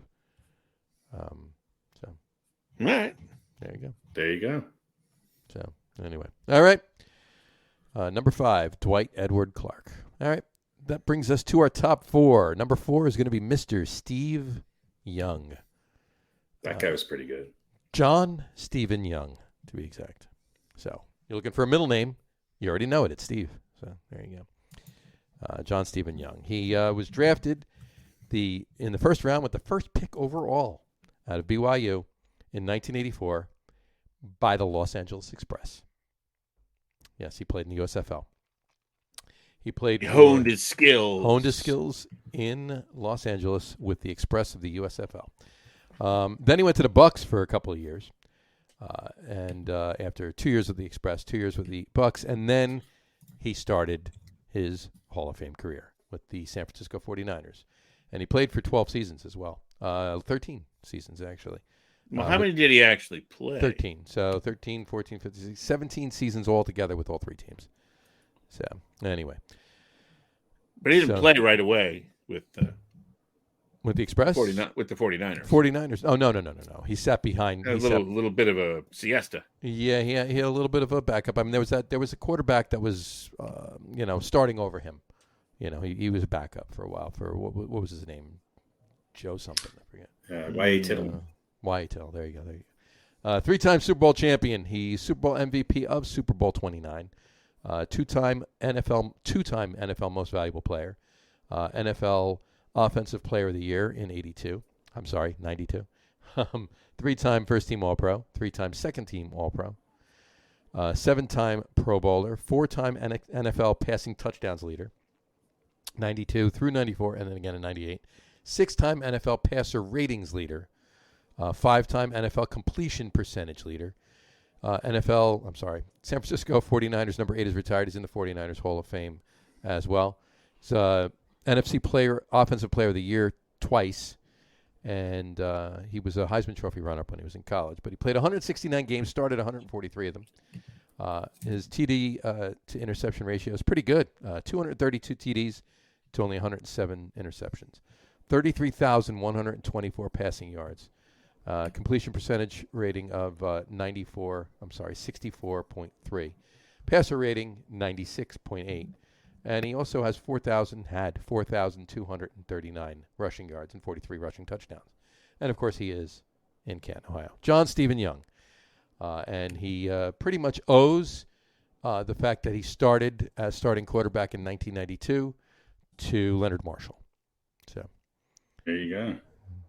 So it's him a card every year. If you remember the Leonard Marshall hit on Joe Montana in the championship game the year before. So anyway. There you go. Number 4, Steve Young. All right. Moving on to number 3, Ronnie Lott. Ronald Mandel Lott. Yes, Ronald Mandel Lott. He was drafted in the first round, pick 8 overall out of USC in 1981 by the 49ers. He played 10 seasons for the 49ers. Then he went to the Raiders for a couple of years. Then he wound up on the Jets for a couple of years. And he was also on the Chiefs practice squad, the 49ers practice squad again the following year, but then he retired. Imagine having Ronnie Lott on your practice squad. Boy. Ronnie Lott was on the practice squad for the Chiefs and the 49ers. It's been a young receiver running drills against Ronnie Lott. Welcome to the NFL. Yeah. This is the most bitter Ronnie Lott you're going to ever find. Timmy, go crack back on Ronnie Lott. What, me, coach? Wow. Yeah. You're 23. You'll survive. Yeah, I think Ronnie Lott should be on every practice squad now. You should put him on now. That would work. Yeah. Why the hell not? OBJ would have a different mentality. That's for sure. You think? He thought Josh Norman was bad. That's right. You want to play? You want to play this week? You got to get through the practice squad. It's Charles Haley and Ronnie Lott. Go line up against him and see what you can do. Go. Anyway, Ronnie Lott's a 4-time Super Bowl champion, 8-time first-team All-Pro, 10-time Pro Bowler, 2-time NFL receptions leader in 86 and 91. Member the 80s All-Decade team, member the 75th anniversary team, member the 90s All-Decade team, member the 100th anniversary team. His number 42 in San Francisco is retired. He's in the 49ers Hall of Fame. And, of course, he is in Canton, Ohio in the Pro Football Hall of Fame as well. 1,146 career tackles, 63 career interceptions, 730 career interception return yards, 16 forced fumbles, 17 fumble recoveries, and he had 5 interception returns for touchdowns. So there you go. Ronnie Mandel Lott, number 3 on our list. And number 1 all-time on anybody's practice squad. Exactly. That's amazing. It's crazy. You gotta love it. All right. That tells you a lot about him, though. I mean, it does. It tells you everything. Yeah. Pretty much. That's crazy. Did you like when he was on the Jets, Pete? Yeah, I mean, it was, he was obviously at the end of his career. Sure. Still played pretty well, though. Yeah, he was a contributor, and it was great to have that kind of leadership on the team. Sure. There you go. He had an impact. He had an impact. There you go. He's the backup this week to Joe Flacco. Yeah. he'll be playing quarterback sometime. He's on the Jets practice squad this week. I think he might beat him out for the job on Sunday. All right. Brings us to number 2. Number 2 is going to be, and it might throw some people a curve because you might be thinking this guy was number 1. But no, on our list tonight, he's number 2, and that would be Mr. Joe Montana. Joseph Clifford Montana Jr. Joseph Clifford Montana Jr. Yeah. Nicknames Joe Cool and the Comeback Kid. There you go. He was drafted in 1979 in the 3rd round with pick number 82 overall out of Notre Dame. I just want to refresh everybody's memory. He was picked in 1979 in the 3rd round with the 82nd pick overall. Phil Simms went to the Giants in the 1st round with the 7th overall pick. So there you go. Just wanted to point it out. But I digress. I think Phil Simms would not have been what he was on the Giants on any other team, nor would Montana have been with any other team what he was on the 49ers. So it worked out. So there you go. Anyway, he was on the 49ers for 14 seasons. And then he was on Kansas City for 2 seasons at the end of his career. 4-time Super Bowl champion, 3-time Super Bowl MVP, 2-time NFL Most Valuable Player, NFL Offensive Player of the Year in 89, NFL Comeback Player of the Year in 86, 3-time First Team All-Pro, 2-time Second Team All-Pro, 8-time Pro Bowler, 2-time NFL passing touchdowns leader, 2-time NFL passer ratings leader, 5-time NFL completion percentage leader, member of the 1980s All-Decade team, the 75th anniversary team, the 100th anniversary team. His number 16 in San Francisco is retired. He is in the San Francisco Hall of Fame. Burt Bell Award winner in 89 as well. And Sportsman of the Year, Sports Illustrated in 1990. Associated Press Athlete of the Year in 89 and 90. And he was a national champion in 77, too, in Notre Dame. But anyway, 192 games played, 164 games started, 5,391 pass attempts for 3,409 completions. Completion percentage of 63.2. His TDs to interceptions are just as good as, if not maybe even a little better, than Steve Young's. 273 TDs to 139 interceptions for 40,551 passing yards, and a career passer rating of 92.3. And, of course, he is in Canton, Ohio, in the Pro Football Hall of Fame. Joseph Clifford, Montana Jr., number 2 on our list. All right. That brings us to number 1. Number 1, of course, if you've been paying attention and following along the list, it's not going to come as a surprise to you. It would be Mr. Jerry Rice. Jerry Lee Rice Sr., to be exact. Wide receiver out of Mississippi Valley State. He was drafted in 1985 in the first round, pick 16 overall by the 49ers. He only played 6 years for the 49ers, 6 seasons. With 2 different quarterbacks. Sorry, kidding. He played 16 seasons. 6 26-game seasons. Exactly. Played 16 years for the 49ers, and he played 16 years for the 49ers. He played 4 seasons for the Oakland Raiders after that, and wound up for a little bit of that last season on the Seahawks as well. Then he was on the practice squad of the Broncos in 2005, and then he retired. 3-time Super Bowl champion, Super Bowl MVP in Super Bowl 23, 2-time NFL Offensive Player of the Year, 10-time first-team All-Pro. Hold on. 10-time first-team All-Pro. Yeah, not Pro Bowler. Not Pro Bowler. All-Pro. 10-time first-team All-Pro. There you go. 13-time Pro Bowler. 6-time NFL receiving yards leader. 2-time NFL receptions leader. 6-time NFL receiving touchdowns leader. Remember the 80s All-Decade team. Remember the 90s All-Decade team. Remember the 75th anniversary team. Remember the 100th anniversary team. His number 80 in San Francisco is retired. He's in the San Francisco Hall of Fame. He won the Burt Bell Award in 87. He was the 2-time NFC Offensive Player of the Year in 86 and 87. He was a Rookie of the Year in 85. Sports Illustrated Player of the Year in 86. And he has a couple of NFL records as well. 1,549 career receptions. That's an NFL record. 22,895 career receiving yards. That's a big NFL record. 197 career receiving touchdowns. 208 total touchdowns, both records. And 23,546 career all-purpose yards. That is an NFL record as well. Played in 303 games, started 284 of them. 1,549 receptions for 22,895 yards. That's an average of 14.8 yards per reception, and he had 197, again, receiving touchdowns. And, of course, he's in Canton, Ohio, in the Pro Football Hall of Fame. Number 1 on our list tonight, Jerry Lee Rice Sr. Jerry Rice. Harry? Look, I think when you look at number 1 and number 2, I think they could easily both be number 1. Sure. And I think that their careers are intertwined, although Jerry Rice, played with Steve Young. He played with Joe Montana. The question is, both of them about the same amount of time. Young, I think maybe an extra year with Young. And caught more touchdowns from Steve Young, though. Yeah. Those years, the Steve Young had the one championship, but their offense, you could argue, those years with Steve Young was even better than the Montana years. Well, there was also another team standing in their way a lot of the time, too. True. Well, not some of the time, not a lot of the time. 3 out of 4 years. Twice. 3, yeah, okay. But I think the reason why I had Jerry Rice number 1 is because maybe he was the reason why Joe Montana is in people's top 5 quarterbacks of all time. Mm-hmm. He was on some good teams. They obviously had a lot of balance. They had great pass protection. They were offensive juggernauts. but he was the big reason for that. And I think he's without a doubt the best receiver to ever play the game. And so it's only on the 49ers would you see somebody like a Joe Montana be number 2 on this list. But it's hard to really say.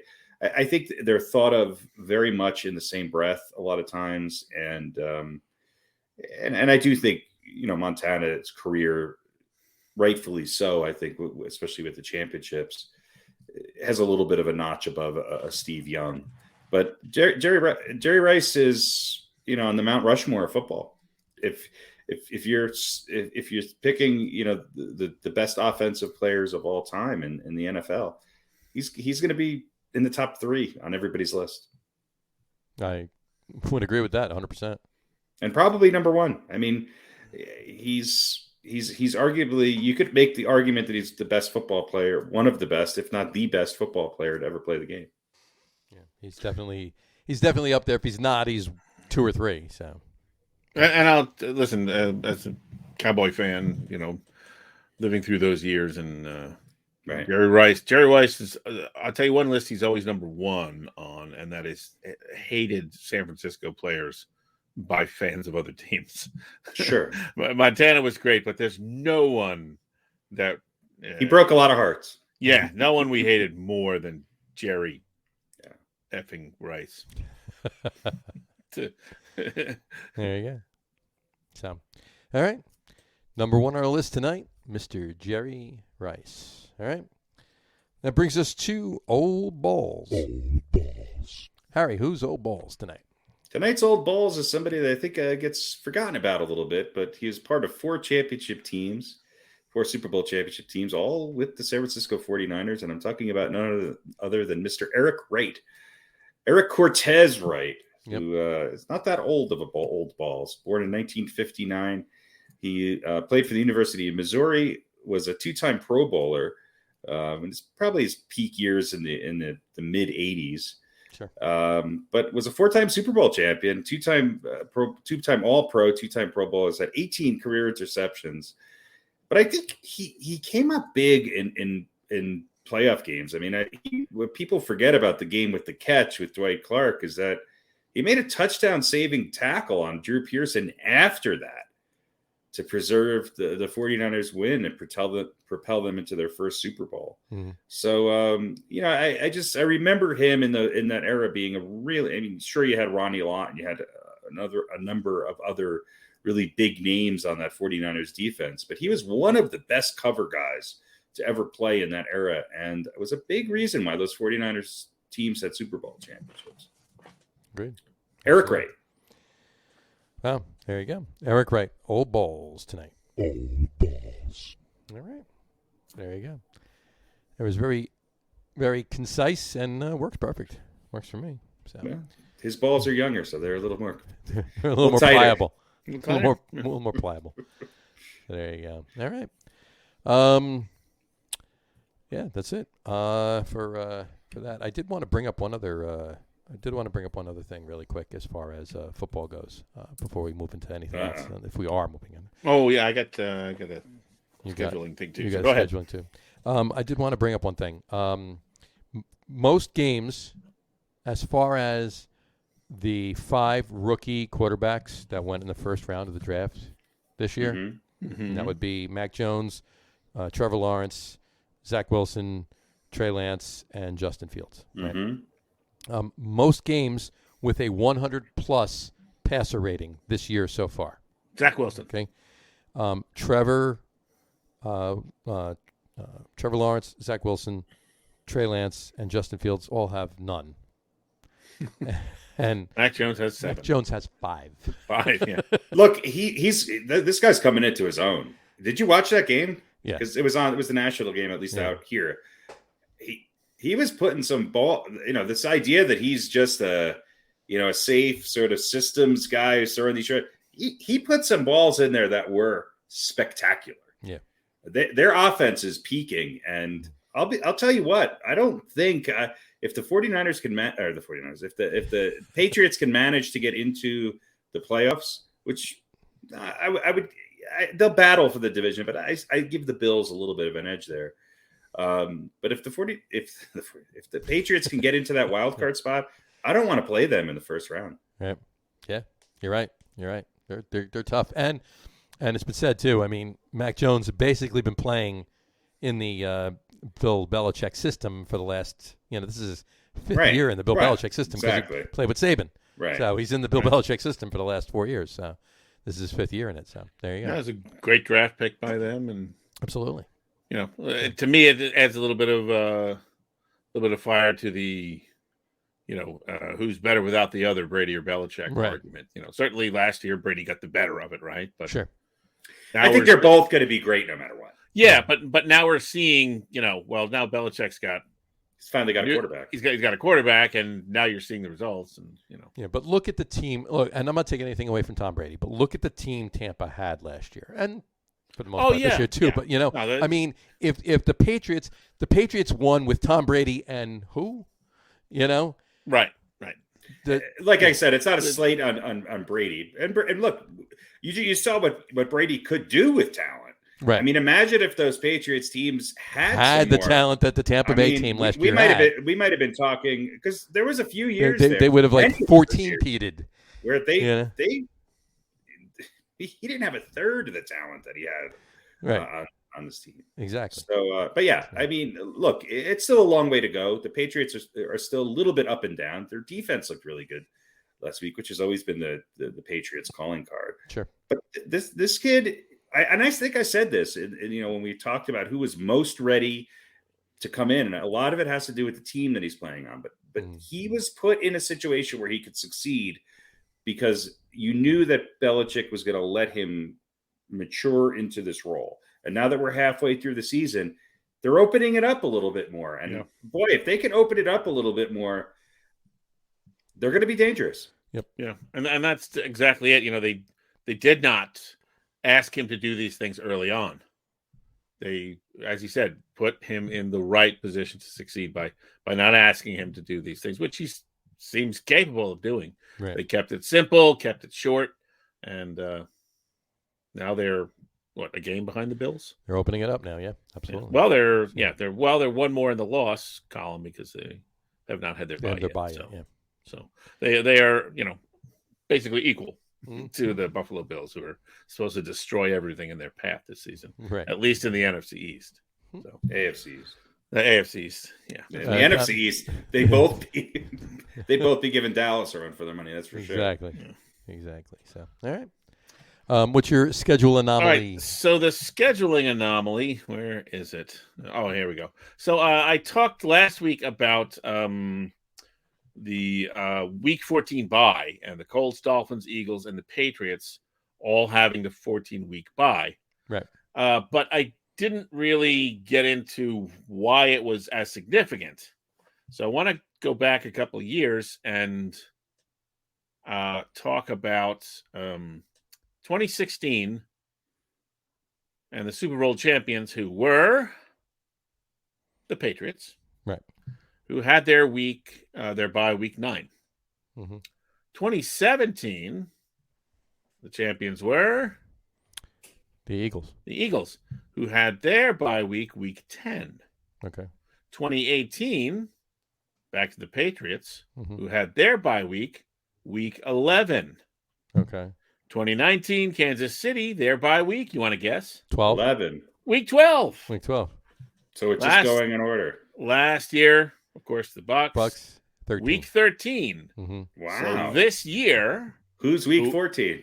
Week 14 is Colts, Dolphins, Eagles, and Patriots. So so out of those 4 teams, I'm going to say the Patriots are winning the Super Bowl. Definitely the Dolphins. So if this trend, which has been going on for 5 straight years holds, then one of those teams is going to win. And listen, Patriots obviously would be top. And is that the latest bye week we've ever had? I think so. It's the latest scheduled by any team since 2002. So let's say it holds court. The next year it goes back to the early one. I don't know. It could, but I wanted to bring that up because I kind of that's interesting. That's really interesting. You know what? 9, 10, 11, 12, 13, the bye week, each one of those teams that had the bye in that week won the Super Bowl. So if one of those teams, consecutively, Patriots or whoever, Dolphins, Colts, what was the other team? The Eagles. Eagles, yeah. If one of those teams, be Miami or the Eagles. If one of those teams wins the Super Bowl this year, you're going to have teams saying, "I'll take I'll take week 15." Yeah, I'll take week. If they have a week 15. No. Just give me one. Yeah. Just leave us. We'll play 14 weeks in a row. They'll just take a loss. They'll take their own bye. Yeah. 2% of the starters are starting this week. Week 15, self-made bye. So that's great. So anyway, I wanted to bring that up. Awesome. That's fascinating. Yeah. What's the earliest bye week? What was the earliest bye week this week? 4, I think. Yeah, week like 4. So I think they play 2. They play 2 at least. I think they play 3 weeks and then they start with buys. Might have been 5. It's either 4 or 5. I wonder if we'll get maybe in another couple of years we'll get some more statistics about good bye weeks and bad bye weeks and good bye weeks. Good bye weeks. Yeah, weeks. We're Giants and Jets fans. There's a lot of good bye weeks. Well, the Jets could have about 6 bye weeks, and that would bye weeks. And holy shit! I wonder if we'll reach a point where whether the season's like 40 weeks long and everybody gets 16 bye weeks. Where it kind of the opposite. We'll play 10 games and then no games this week. No, they'll never do that. No. Which to me, I don't. Never happen. Never happen. Why wouldn't you just do that? Unless just a tornado rips through the country. Just give everybody a mid-season break and then play their final 7 because it will cost the NFL way too much money to not have football one weekend. No, it won't. Oh, yes, it will. It's going to make everybody even hungrier for the next week. But that doesn't matter because the same amount of people are going to be watching, but no one will be watching the week that it does. So where's that advertising coming 10 from? years from now, they'll be adding another game. Mm-hmm. And then 20 years from now, there'll be yet another game. Of course, nobody will play in any of them, but Right. They'll have contracts where there'll be 20-game season, but you're only allowed. You're only required to play 17. Well, it's gonna be like 20-game season, but after week 12, half the teams bow out, but you can take players from those teams. So we'll have like the Atlanta Braves of football. So everyone's roster. You're under 500, but you just pick up everybody else's cast-offs with 1-year contracts. Right, exactly. For the playoffs. Well, maybe everyone's roster, the remaining teams, you just expand by 10 players. Exactly. Right. Exactly. Pick and choose. Yeah. You could take Ronnie Lott off and instead Steelers practice squad. You got to pay them the rest of their contract for the season, whatever it is. So you can't just go out and you can't lure all the good players to one team. Right. And instead of 11 players from each team on the field at one time, you get 14 when it expands in January. Right. Depending on the age, if the average age of your offense or defense is over a certain point, you get an additional player. You get an additional lineman on every. End up with like 4 tight end sets. And that's right. I think they're going to run it on this one, John. That's right. There's a tackle in the backfield. He literally catches the ball, hands it to the quarterback, and then they're just like together at the hip. That's great. Yeah, the halfback, so to speak, is an offensive lineman, and the fullback is the defensive lineman. That's right. Right, exactly. No one is going into the hole. They have a square dance competition before the play starts. Right.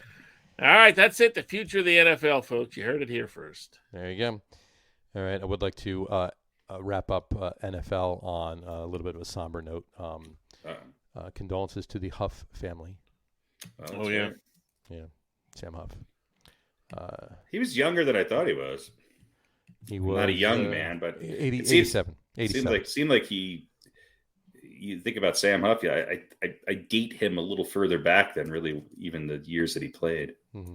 Yeah, he was a great player though, huh? Turned 87 in October. Yeah, passed away just the other day. One of the greats. He'll be missed. Yes, he will. So there you go. All right. Do we want to talk a little NBA or want to save that for next week? We could talk a little NBA if you guys have a few seconds. Sure, why not? We can mention that the Knicks lost to the 3-11 Magic. Kind of saw that one coming, though, didn't you? I mean, it's the NBA is at this point of the season where it's much like the NFL. You just really can't quite figure it out. Yep. I'll tell you what, the Lakers are in trouble. Playing a tough team and a Milwaukee team. Milwaukee, struggling a little bit, a Milwaukee team. But look, Phoenix is on fire. Dallas had a big comeback the other day. Yes, the Nuggets are incredibly shorthanded, but the Nuggets were up, I think, by 12 in the third quarter on them. All of a sudden, Kristaps Porzingis decided to have a game. I thought Boston would beat Atlanta tonight, but Atlanta came back. Detroit beat Indianapolis, an Indianapolis team that has been up and down. And, it looks like the Golden State Warriors are the team to beat. Yeah, and then Nets are doing what they're supposed to do too. So the Nets are doing. They're not. They did not against Golden State. They didn't. They did. But I mean, the Nets are losing to anyone who's good. Exactly. And beating up teams that. That's what they're supposed to do, right? They're not supposed to lose to the teams that are good, but they're supposed to beat the teams that are. They won tonight. That's where the concern is. If you're a Nets, they beat Cleveland. And Cleveland. Look, Cleveland's 9-7 and has an above winning. Is 5-4 on the road. Mm-hmm. So, the East has gotten a lot more parity. It's not as easy as it used to be.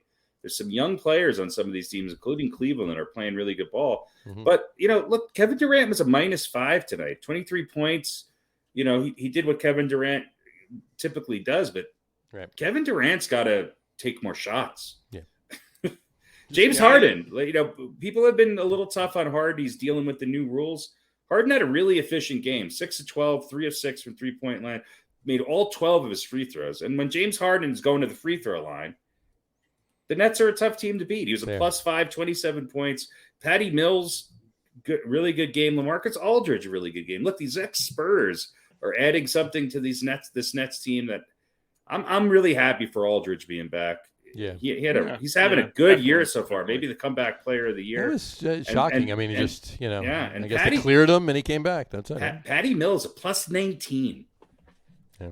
Don't underestimate how important he is, especially by taking some of the ball handling skills off of James Harden's, table right now. I still think that the Nets, they happen to be one player away from being an elite team. Right. I wonder who that player is. Well, we may see him in January, right? I don't know, but look, the NBA is interesting this year. I think there's a lot of parity. I've enjoyed watching a lot of these games so far, and there's some good young players coming up, and the East is going to be tough. I know for years all we've talked about is the West, and yes, I think Phoenix, Utah, and to a lesser extent Denver, along with Golden State, are going to be really hard teams to beat. But look out for the Miami Heat. Look at what the Bulls are doing. The Bulls. I don't know. I don't think they can sustain that for the whole season. But Boston, when Boston's good, Boston looks scary. Yeah. So and you got a Milwaukee team who's under 500 still, but they won't be there for the rest of the years. Yeah, no, they will. Yeah, and look, Philly is a game over. I'm more worried about. Not that I'm worried about them because I hope they lose every game, both of these teams, but more, quote unquote, worried about Philly than I am about Milwaukee. Right. Well, Philly's been playing without Embiid, and when that's like the Bucks without Antetokounmpo. I mean, it's just right. But they've done that before though, and had slightly more success. They've kind of been able to, tread water. They are really just lost without him so far this season. Look, here's the issue with the Lakers too. I mean, this was a big statement game for the Lakers. They signed Anthony Davis to a huge contract. He's, LeBron is out, so he's got to be your go-to guy, right? Giannis scored 47 points on him. 47. Anthony Davis scored 18. Yeah. A bit of a difference. That's a statement. Yeah, that's a statement. Now Middleton was back. That's a big add. I think this Bucks team's going to be fine, but man, this was a big statement game. The Lakers are going to be a tough unless they can keep LeBron on the court. There's talk that he's going to come back this week, probably Friday. Right. They don't have an identity without LeBron on the court, and I think it's going to take them a couple weeks, if not a month, to get their identity with him back on the court. So you could be looking at a Lakers team that's hovering around 500 at the All-Star break, and that's gonna put them in a tough position. Yeah, you're right. So, all right, well, we'll see how how the season continues to progress. And Here's let's the not forget about question. the Washington Wizards, a team that everybody was writing off and everybody thought they were going to unload all their talent. Number one seed right now. They're 10-4, right up there with the Bulls and the Nets. So. Yeah. Mm-hmm. Here's a question I want to ask you guys as Knicks fans. No. Where's Zion Williamson going to go? Now he's got a few more years, but he's not going to stick around. No, if you listen to what he said, he wants to come to New York. I don't want Zion Williamson. I'm not saying I want him. I'm not saying they want him. I'm just saying he wants to come to New York. That's fine. So. Yeah, well, that's good. I mean, that's refreshing to know that a young star does want to come to the Knicks. I think the Zion Williamson that we've seen so far is the Zion Williamson that we're going to see. I think he's going to forever be injury prone. Mm-hmm. And, the Knicks have sort of the carcass of something that they might be able to turn into something. If for whatever reason this Knicks team falls apart or they can't re-sign people or whatever the case is, then maybe you start over and you take a look at Zion. But I think he's more of an attraction than a piece of a championship team. He's got to change.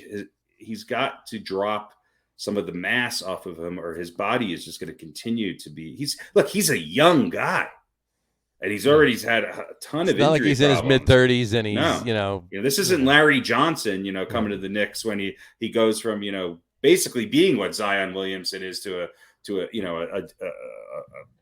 a guy who's going to shoot jump shots on one leg. I don't know. I will say this. This Kemba Walker experiment with the Knicks is not working, and it looked like it was going to work. Yeah, well, for one game, he's had one good game. He's had one good game with the Knicks. He's had one. And RJ Barrett's come back down to earth, and the Knicks are a mediocre team. Yeah. They play good defense. They just don't have enough offensive firepower. And you thought that they would. I mean, even Obi Toppin is looking decent when he's out on the court. But I mean, it's the bench is scoring the points. The starters aren't. Well, Derrick Rose is putting in better performances at the point guard. But look, Kemba Walker 2 of 7, 1 of 3 from 3-point, 2 assists. Mm-hmm. The problem with the Knicks is that they when they lose, there's no ball movement. There's absolutely no ball movement. Barrett had a decent game. I think he's where you need him to be, but the Knicks need a superstar on this team. I think the Kemba Walker Fournier experiment, I don't think they're a better team than they were last year. I really don't. I don't think so. I think you're right. I think they're the team they were last year. Exactly. Yeah. So if they could sign somebody, if they could hold their own for a while and sign somebody, at the trade deadline, and who knows? But is that going to happen again? Because it didn't last year. I don't know. I don't know. I think this is a guards league. Now, granted, you saw the Bucks win without Stekupo. He's a once in a generation type of player. But he also had Chris Middleton and Drew Holiday and a number of other really good players on that team. It wasn't just him, and some would argue that their go-to guy is Middleton. Right. The Knicks have to take that pressure off of Randall. I think Randall's come back to earth a little bit, which I think is okay. I thought Mitchell Robinson was going to take a little bit of it. Right, but the Knicks need somebody who can create their own shot and shoot, and they just don't have that. They just don't have it. Oh yeah. Time to go back to the drawing board after 14 games, really? Well, I don't think it's really too early to tell anything. I just think they are what they are. Yeah. This idea that Kemba Walker is going to come to New York and come home, we all knew. I mean, it's exactly what I expected. And they're a team that has they don't typically give up a lot of points. It's hard to score 100 on the Knicks. Right. It's just the Knicks have a hard time at times scoring in the clutch, especially when it's a half-court game and the game's online. And sure. It's the same thing we saw in the playoffs last year with the Knicks. This is true. Yeah, but I mean, it's early. They didn't, right? It's early, but I mean, they didn't have to get. Look, to compete for an NBA championship, obviously they had to get considerably better, right? But they didn't have to get hugely better. I mean, look at what they did last year. They're one superstar away from being able to compete for for a second round, third round, right? Playoff scenario. And so I obviously Kemba Walker's not that superstar, and I don't think anybody expected him to be when he came here. But which begs the question, but he's become a little bit of a liability on the defense. Listen, that maybe he goes somewhere else as part of a deal to bring that superstar here. Right. But is this going to be the season? In other words, is this going to be the season where the Knicks actually make that move? And can they get that name to come here? Look, and if Zion's the only superstar who wants to come to the Knicks, then the Knicks have to go get Zion. Right. Because, I don't think there's going to be a lot of other players clamoring to come to New York. Yeah. And listen, maybe Zion, maybe a down year in Portland will make Dame want to come. Yeah, Lillard might want to come. This if Lillard hasn't left Portland already, I don't think he's going to. No. And and the obvious spot or the chatter with where Lillard, and I mean even the fans in Philly were yelling it when Portland played Philly, is the Sixers. Now, I don't think Damian Lillard makes the Sixers a championship team. I think he makes them a better team. I think Damian Lillard would fit in much better on a team like Denver or a team like Miami, or where he immediately turns them into. I don't think he's going to want to go to a team that's stacked with a ton of big names. The LeBron. He's openly talked about not wanting to do that. Right. And he may just really be happy with staying in Portland and letting his legacy be what it is. Right. But he's had a little bit of a rough start, and Portland's not the team they even were last year. No. We'll see. We'll see if there's any movement along that line. I don't think so. I think the Sixers have a problem on their hand with Ben Simmons, and I think it's going to take an entire season for that to pan out. Yep, I think you're right on that one. So, we'll see how everything progresses. Yeah, let's see where things are after 30 games. Right. 25 or 30 games. I'll tell you what, though, it's been a great start to the season. It's interesting. It's interesting. It's been interesting, and there's been some really good games. Yeah. Good game tonight with Dallas and the Suns. Yeah, Dallas and Suns, and Chicago and Portland are playing tonight too. Yeah. So, all right. Really quick, a couple of one hockey thing. I just want to bring up the fact that it's the Kraken don't seem to have the out of the gate luck that the Golden Knights had when they were a now that Terrell Owens first year team. Ronnie Lott's on their practice squad. They just although I'm kind of like adopting the Kraken. I don't know why. Well, you could buy a Seattle Mariners cap, and it works for both the Mariners and the Kraken. Right, you just got to turn it. It's the same logo, right? It is. Pretty much. Yeah, pretty much. So they're trying to get the Seahawks to match it, and right. There you go. Just put Ichiro on the back of your hockey jersey. You're and good to you go. Have yourself a flexible Seattle fan and that jersey won the Steve Largent Award. That's right. That's right. Well, listen, we'll probably look back in 20 years and there'll be nothing like what the Golden Knights did, No.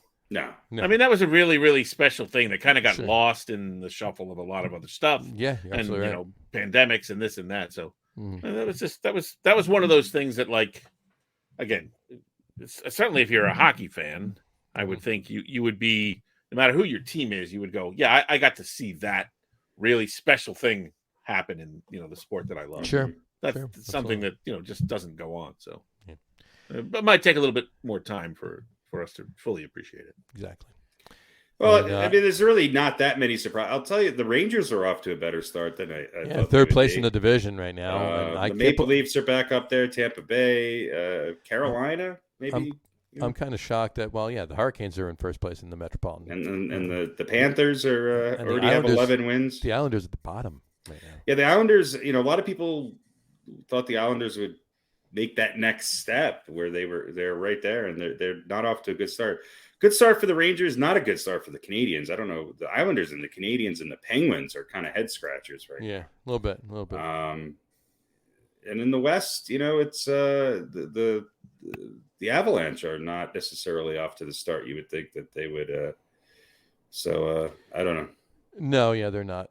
They're not that far back. I mean, they are, but it's early in the season yet, so it's Kraken have 4 wins though, more than Arizona. They're 4-10 with 1 overtime loss. You know, they have 2 less wins than the Colorado Avalanche.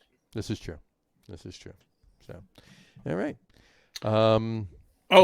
Just one other weird note, which doesn't really affect anything, I guess. Hockey or well, there's a couple of teams that Figure play in skating? this arena, the old Staples Center. sure. Not after December 25th. No. Crypto.com Arena. The Crypto.com Arena instead Yep. of the Staples Center. Mm-hmm. 20-year naming rights with Crypto.com and AEG, which actually owns the Kings and the complex itself. So they're naming it after the owners. But look, I don't know. The Staples Center. I mean, it's still the Staples Center. They're not remodeling it or Right. Sure. They're just changing the name. That happens all the time everywhere. Yeah. I don't even know what the current name of Mile High Stadium is. I honestly can't tell you. But I mean, it's been the Staples Center. I think it's Empower Field or something like that. I think you're right. I think it is. Yeah. It's been the Staples Center since 1999. Right. Right. Which is a long time, and obviously, the Clippers are there, and the Isn't Lakers it nice? are there. Isn't it nice that Madison Square Garden is just Madison Square Garden? It's very nice. Yeah. I mean, Well, are there any other arenas that are like that? No. Yeah, it's in Power Field. Yeah. Power Field. But I mean, Madison Square Garden is the only one without a corporate sponsorship. Am I correct? Yep. Yeah, as far as I know, yeah, you're right. Yeah. Yeah. And that's one good thing going for the Knicks. The Dolan sold Cablevision, so Right. The Dolan Arena. Well, that would be the name. Would be the Dolan Arena. It wouldn't be the Cablevision Arena because It'd be the Dolan Arena. The Dolan Arena. And on the logo would be Jim Dolan's face. Or maybe they'll name it after. please stop. What's the name of the band that he's in? God, stop. What's the name of Jim Dolan's band? I can't remember. He's in a band? Yeah. God. Yeah. Holy shit! Are you kidding me? No. Have him open up for you.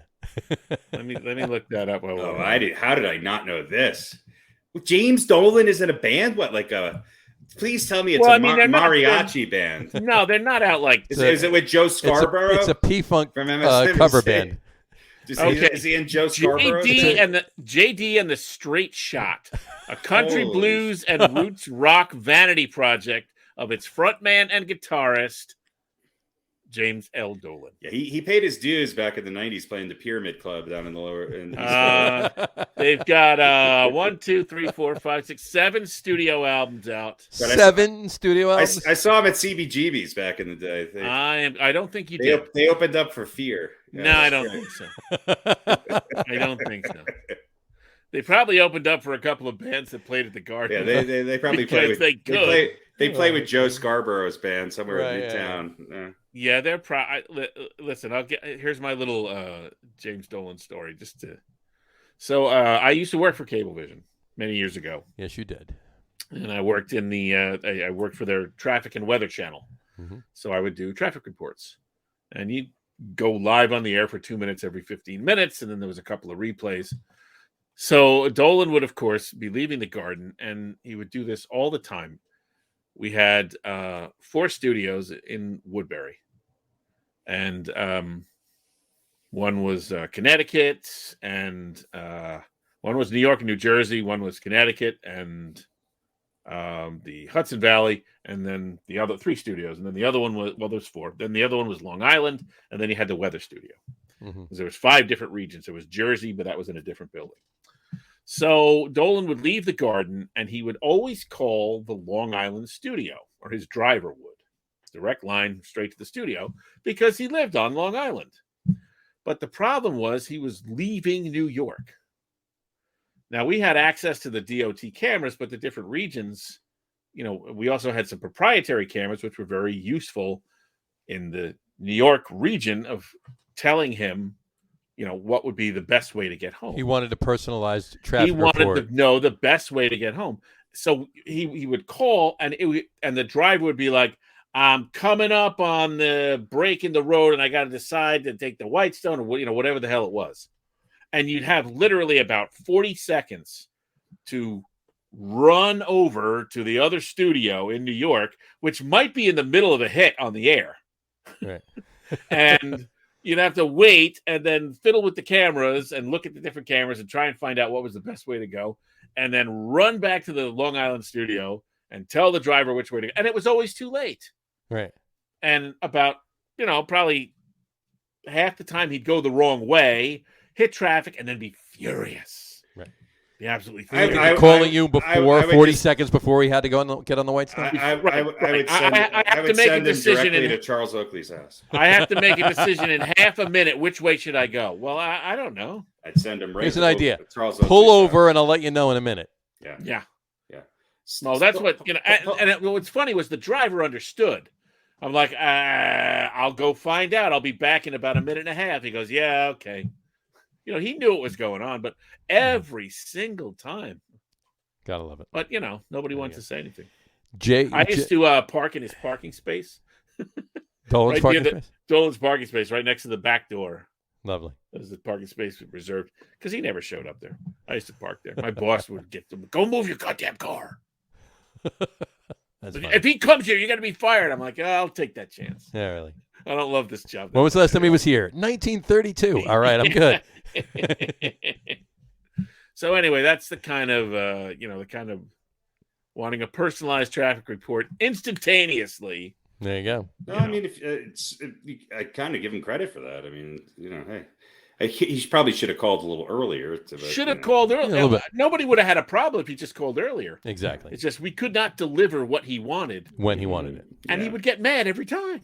And now he can't deliver what we want. Exactly. So maybe that's why. Maybe. Think about that, Pete. Maybe because you couldn't get him his traffic in time. That's why he's just screwing around with the Knicks. He got so angry that his brain boiled and he lost any possibility of running the team. So it's not Dolan's fault. It's your fault. It's my fault. It's yeah, okay. Well, good. I hate the Knicks anyway. All right. All right. Hates Long Island. Hates the Knicks. Hates the Jets. Tonight. I got a lot of pattern going on here. I got a lot of issues. There you go. We know. All right. Oh, do you guys want to do an over/under? Let's do our over/under. Oh, all right. All right. So this is going to be an interesting one. All right. I've been counting, and I pulled these off the shelf the other day. So Subway tokens? I don't know how well this is. So this Is that a joint? It's a very thin one, if it is. What the fuck is that? It's a nail. It's a nail. Like a finishing nail? Yeah, it's like a little. This is I getting see. into OnlyFans. It's like a little nail with ridges on it. Yep. So it's a paneling nail. Paneling nail. Yeah. Okay. Sure. So I've got ribbed for her pleasure. Ribbed. A jar of them. Jar of nails. Well, jar o' nails. About this much of a jar of nails. Okay. And the jar has a little clear window here. So let me there you go. pull this off, and I'll show you the top view. So the guess is how many nails are in the jar? So this is about how many, as I said, it's about this full with nails. Gotcha. Okay. What's the over-under? Right. So the over-under is 300 nails. You know what? Let me, I don't know what the best angle is. I'm going under. You're so's Pete, apparently. Try and give you, here, I'll give you a little. Okay. All right. Yeah, I'm going under. I'm going under too. I'm going under with Harry. I can't do this. I don't know which. You go. All right. Going under. All right. We're both going under. Well, I don't even remember what the number was. Oh, God. I wrote it down, though. It was hard to count because I was counting like 50 into my hand at a time. And then It's definitely less than 300 nails in there. By the way, this is a little canning jar. Look at that. Very nice. Very cute. Very lovely. And the number is ding, ding, ding, ding. 287. 287. So there you go. You guys both Damn won. close. Damn close. Yeah, not bad. Not bad at all. There you Not go. bad. All right. All right. Well, I'm glad I got There's- something right on this podcast. Now, to well, be one of them, honest, right. there's probably 6 or 8 that fell on the floor while I was counting. So, but still Still not not enough to get to enough to 300. get over 300. So There you good go. job, guys. Very nice job. Listen, before you do know your you're only paneling nails in a canning jar. That's before right. you do your OnlyFans live event later and you're barefoot, you might want to pick up those nails. Well, That's right. no, Well, that's actually part You of guys it. should really tune in and see what he does with those nails on the OnlyFans page. Well, there is a bed back there. He'll be yelling Chad. Somebody Bed will o' be yelling. nails. Somebody will be yelling Chad Pennington. There's more than one way to do a bed of nails. Let me just. Right. More than one way to, If you thought Pete wasn't pierced, you're wrong. You were wrong. Well, it's not intentional, so. You know what? I wonder if I could. No. I wonder if I could stick these through one of my actual piercings. I'm sure you can. I haven't had. I will tell you one thing. I haven't had earrings in at least Since 10, the 15, prom. A while. probably 10 years. Yeah. But I remember the last time I put them in, I didn't have one in for a long time. That sound it makes when it goes through the back. I don't know what you're talking about. To put an earring in a hole that's been closed up, kind of. Right. It goes in easy in the front, but the back usually closes back over. out, pops out. That's what I hear. That's what I hear. It's an amazing sound when it goes through the back of your. It depends. It depends on Yeah. Sometimes it's a good sound. Sometimes it's not so good. Sometimes not so much. It's a really cool sound. Okay. All right. All righty then. All right. Well, on that note, I guess we'll wrap the show for today. What do you think? Yeah. Sounds good. Hashtag Radio Pete. Hashtag Radio Pete's nail earring. Nail through the back. I'm actually going to nail have through the back of the lobe. I'm actually going to have to work for the OnlyFans tonight. There you go. Normally I don't have to do much, but now there's nails and earrings involved. You're going to have to get involved, yeah. All right. Anyway, we'll wrap the show up on that note. We want to thank everybody for watching, and for those of you just listening to the audio podcast, thanks for listening. Don't forget to visit our website, www.getonwithitpodcast.com. That's getonwithitpodcast.com. And please remember, like us and follow us on all of our social media, Facebook, Twitter, and Instagram. Just search for the Get On With It podcast. And, of course, all of our shows are on YouTube as well on the Logger Room channel. Remember, we go live with a video podcast on both Facebook and YouTube every Wednesday night at 7:30 Eastern Time. And for those of you that just want to listen to the audio podcast, you can do so on Apple Podcasts, Spotify, TuneIn, and Stitcher. Plus, the show is now available on Google Podcasts, Amazon Music Podcasts, and iHeartRadio as well. And if you haven't done so already, please subscribe to one or more of those feeds, and you'll never miss a show. Again, thanks for following along with us. Have a great rest of your week. Have a wonderful weekend. Watch a lot of sports. Watch the football games for Week 11. Check out all the NBA action, and we will talk to you soon, folks. Have a good one. Cheers. Nothing's coming up on title for JD and the Straight Shot. We're going to have to play a song next week. I'm going to see if I can find one. There you go. All right. JD and the Straight Shots. All right. There you go. Ciao. Bye, everybody.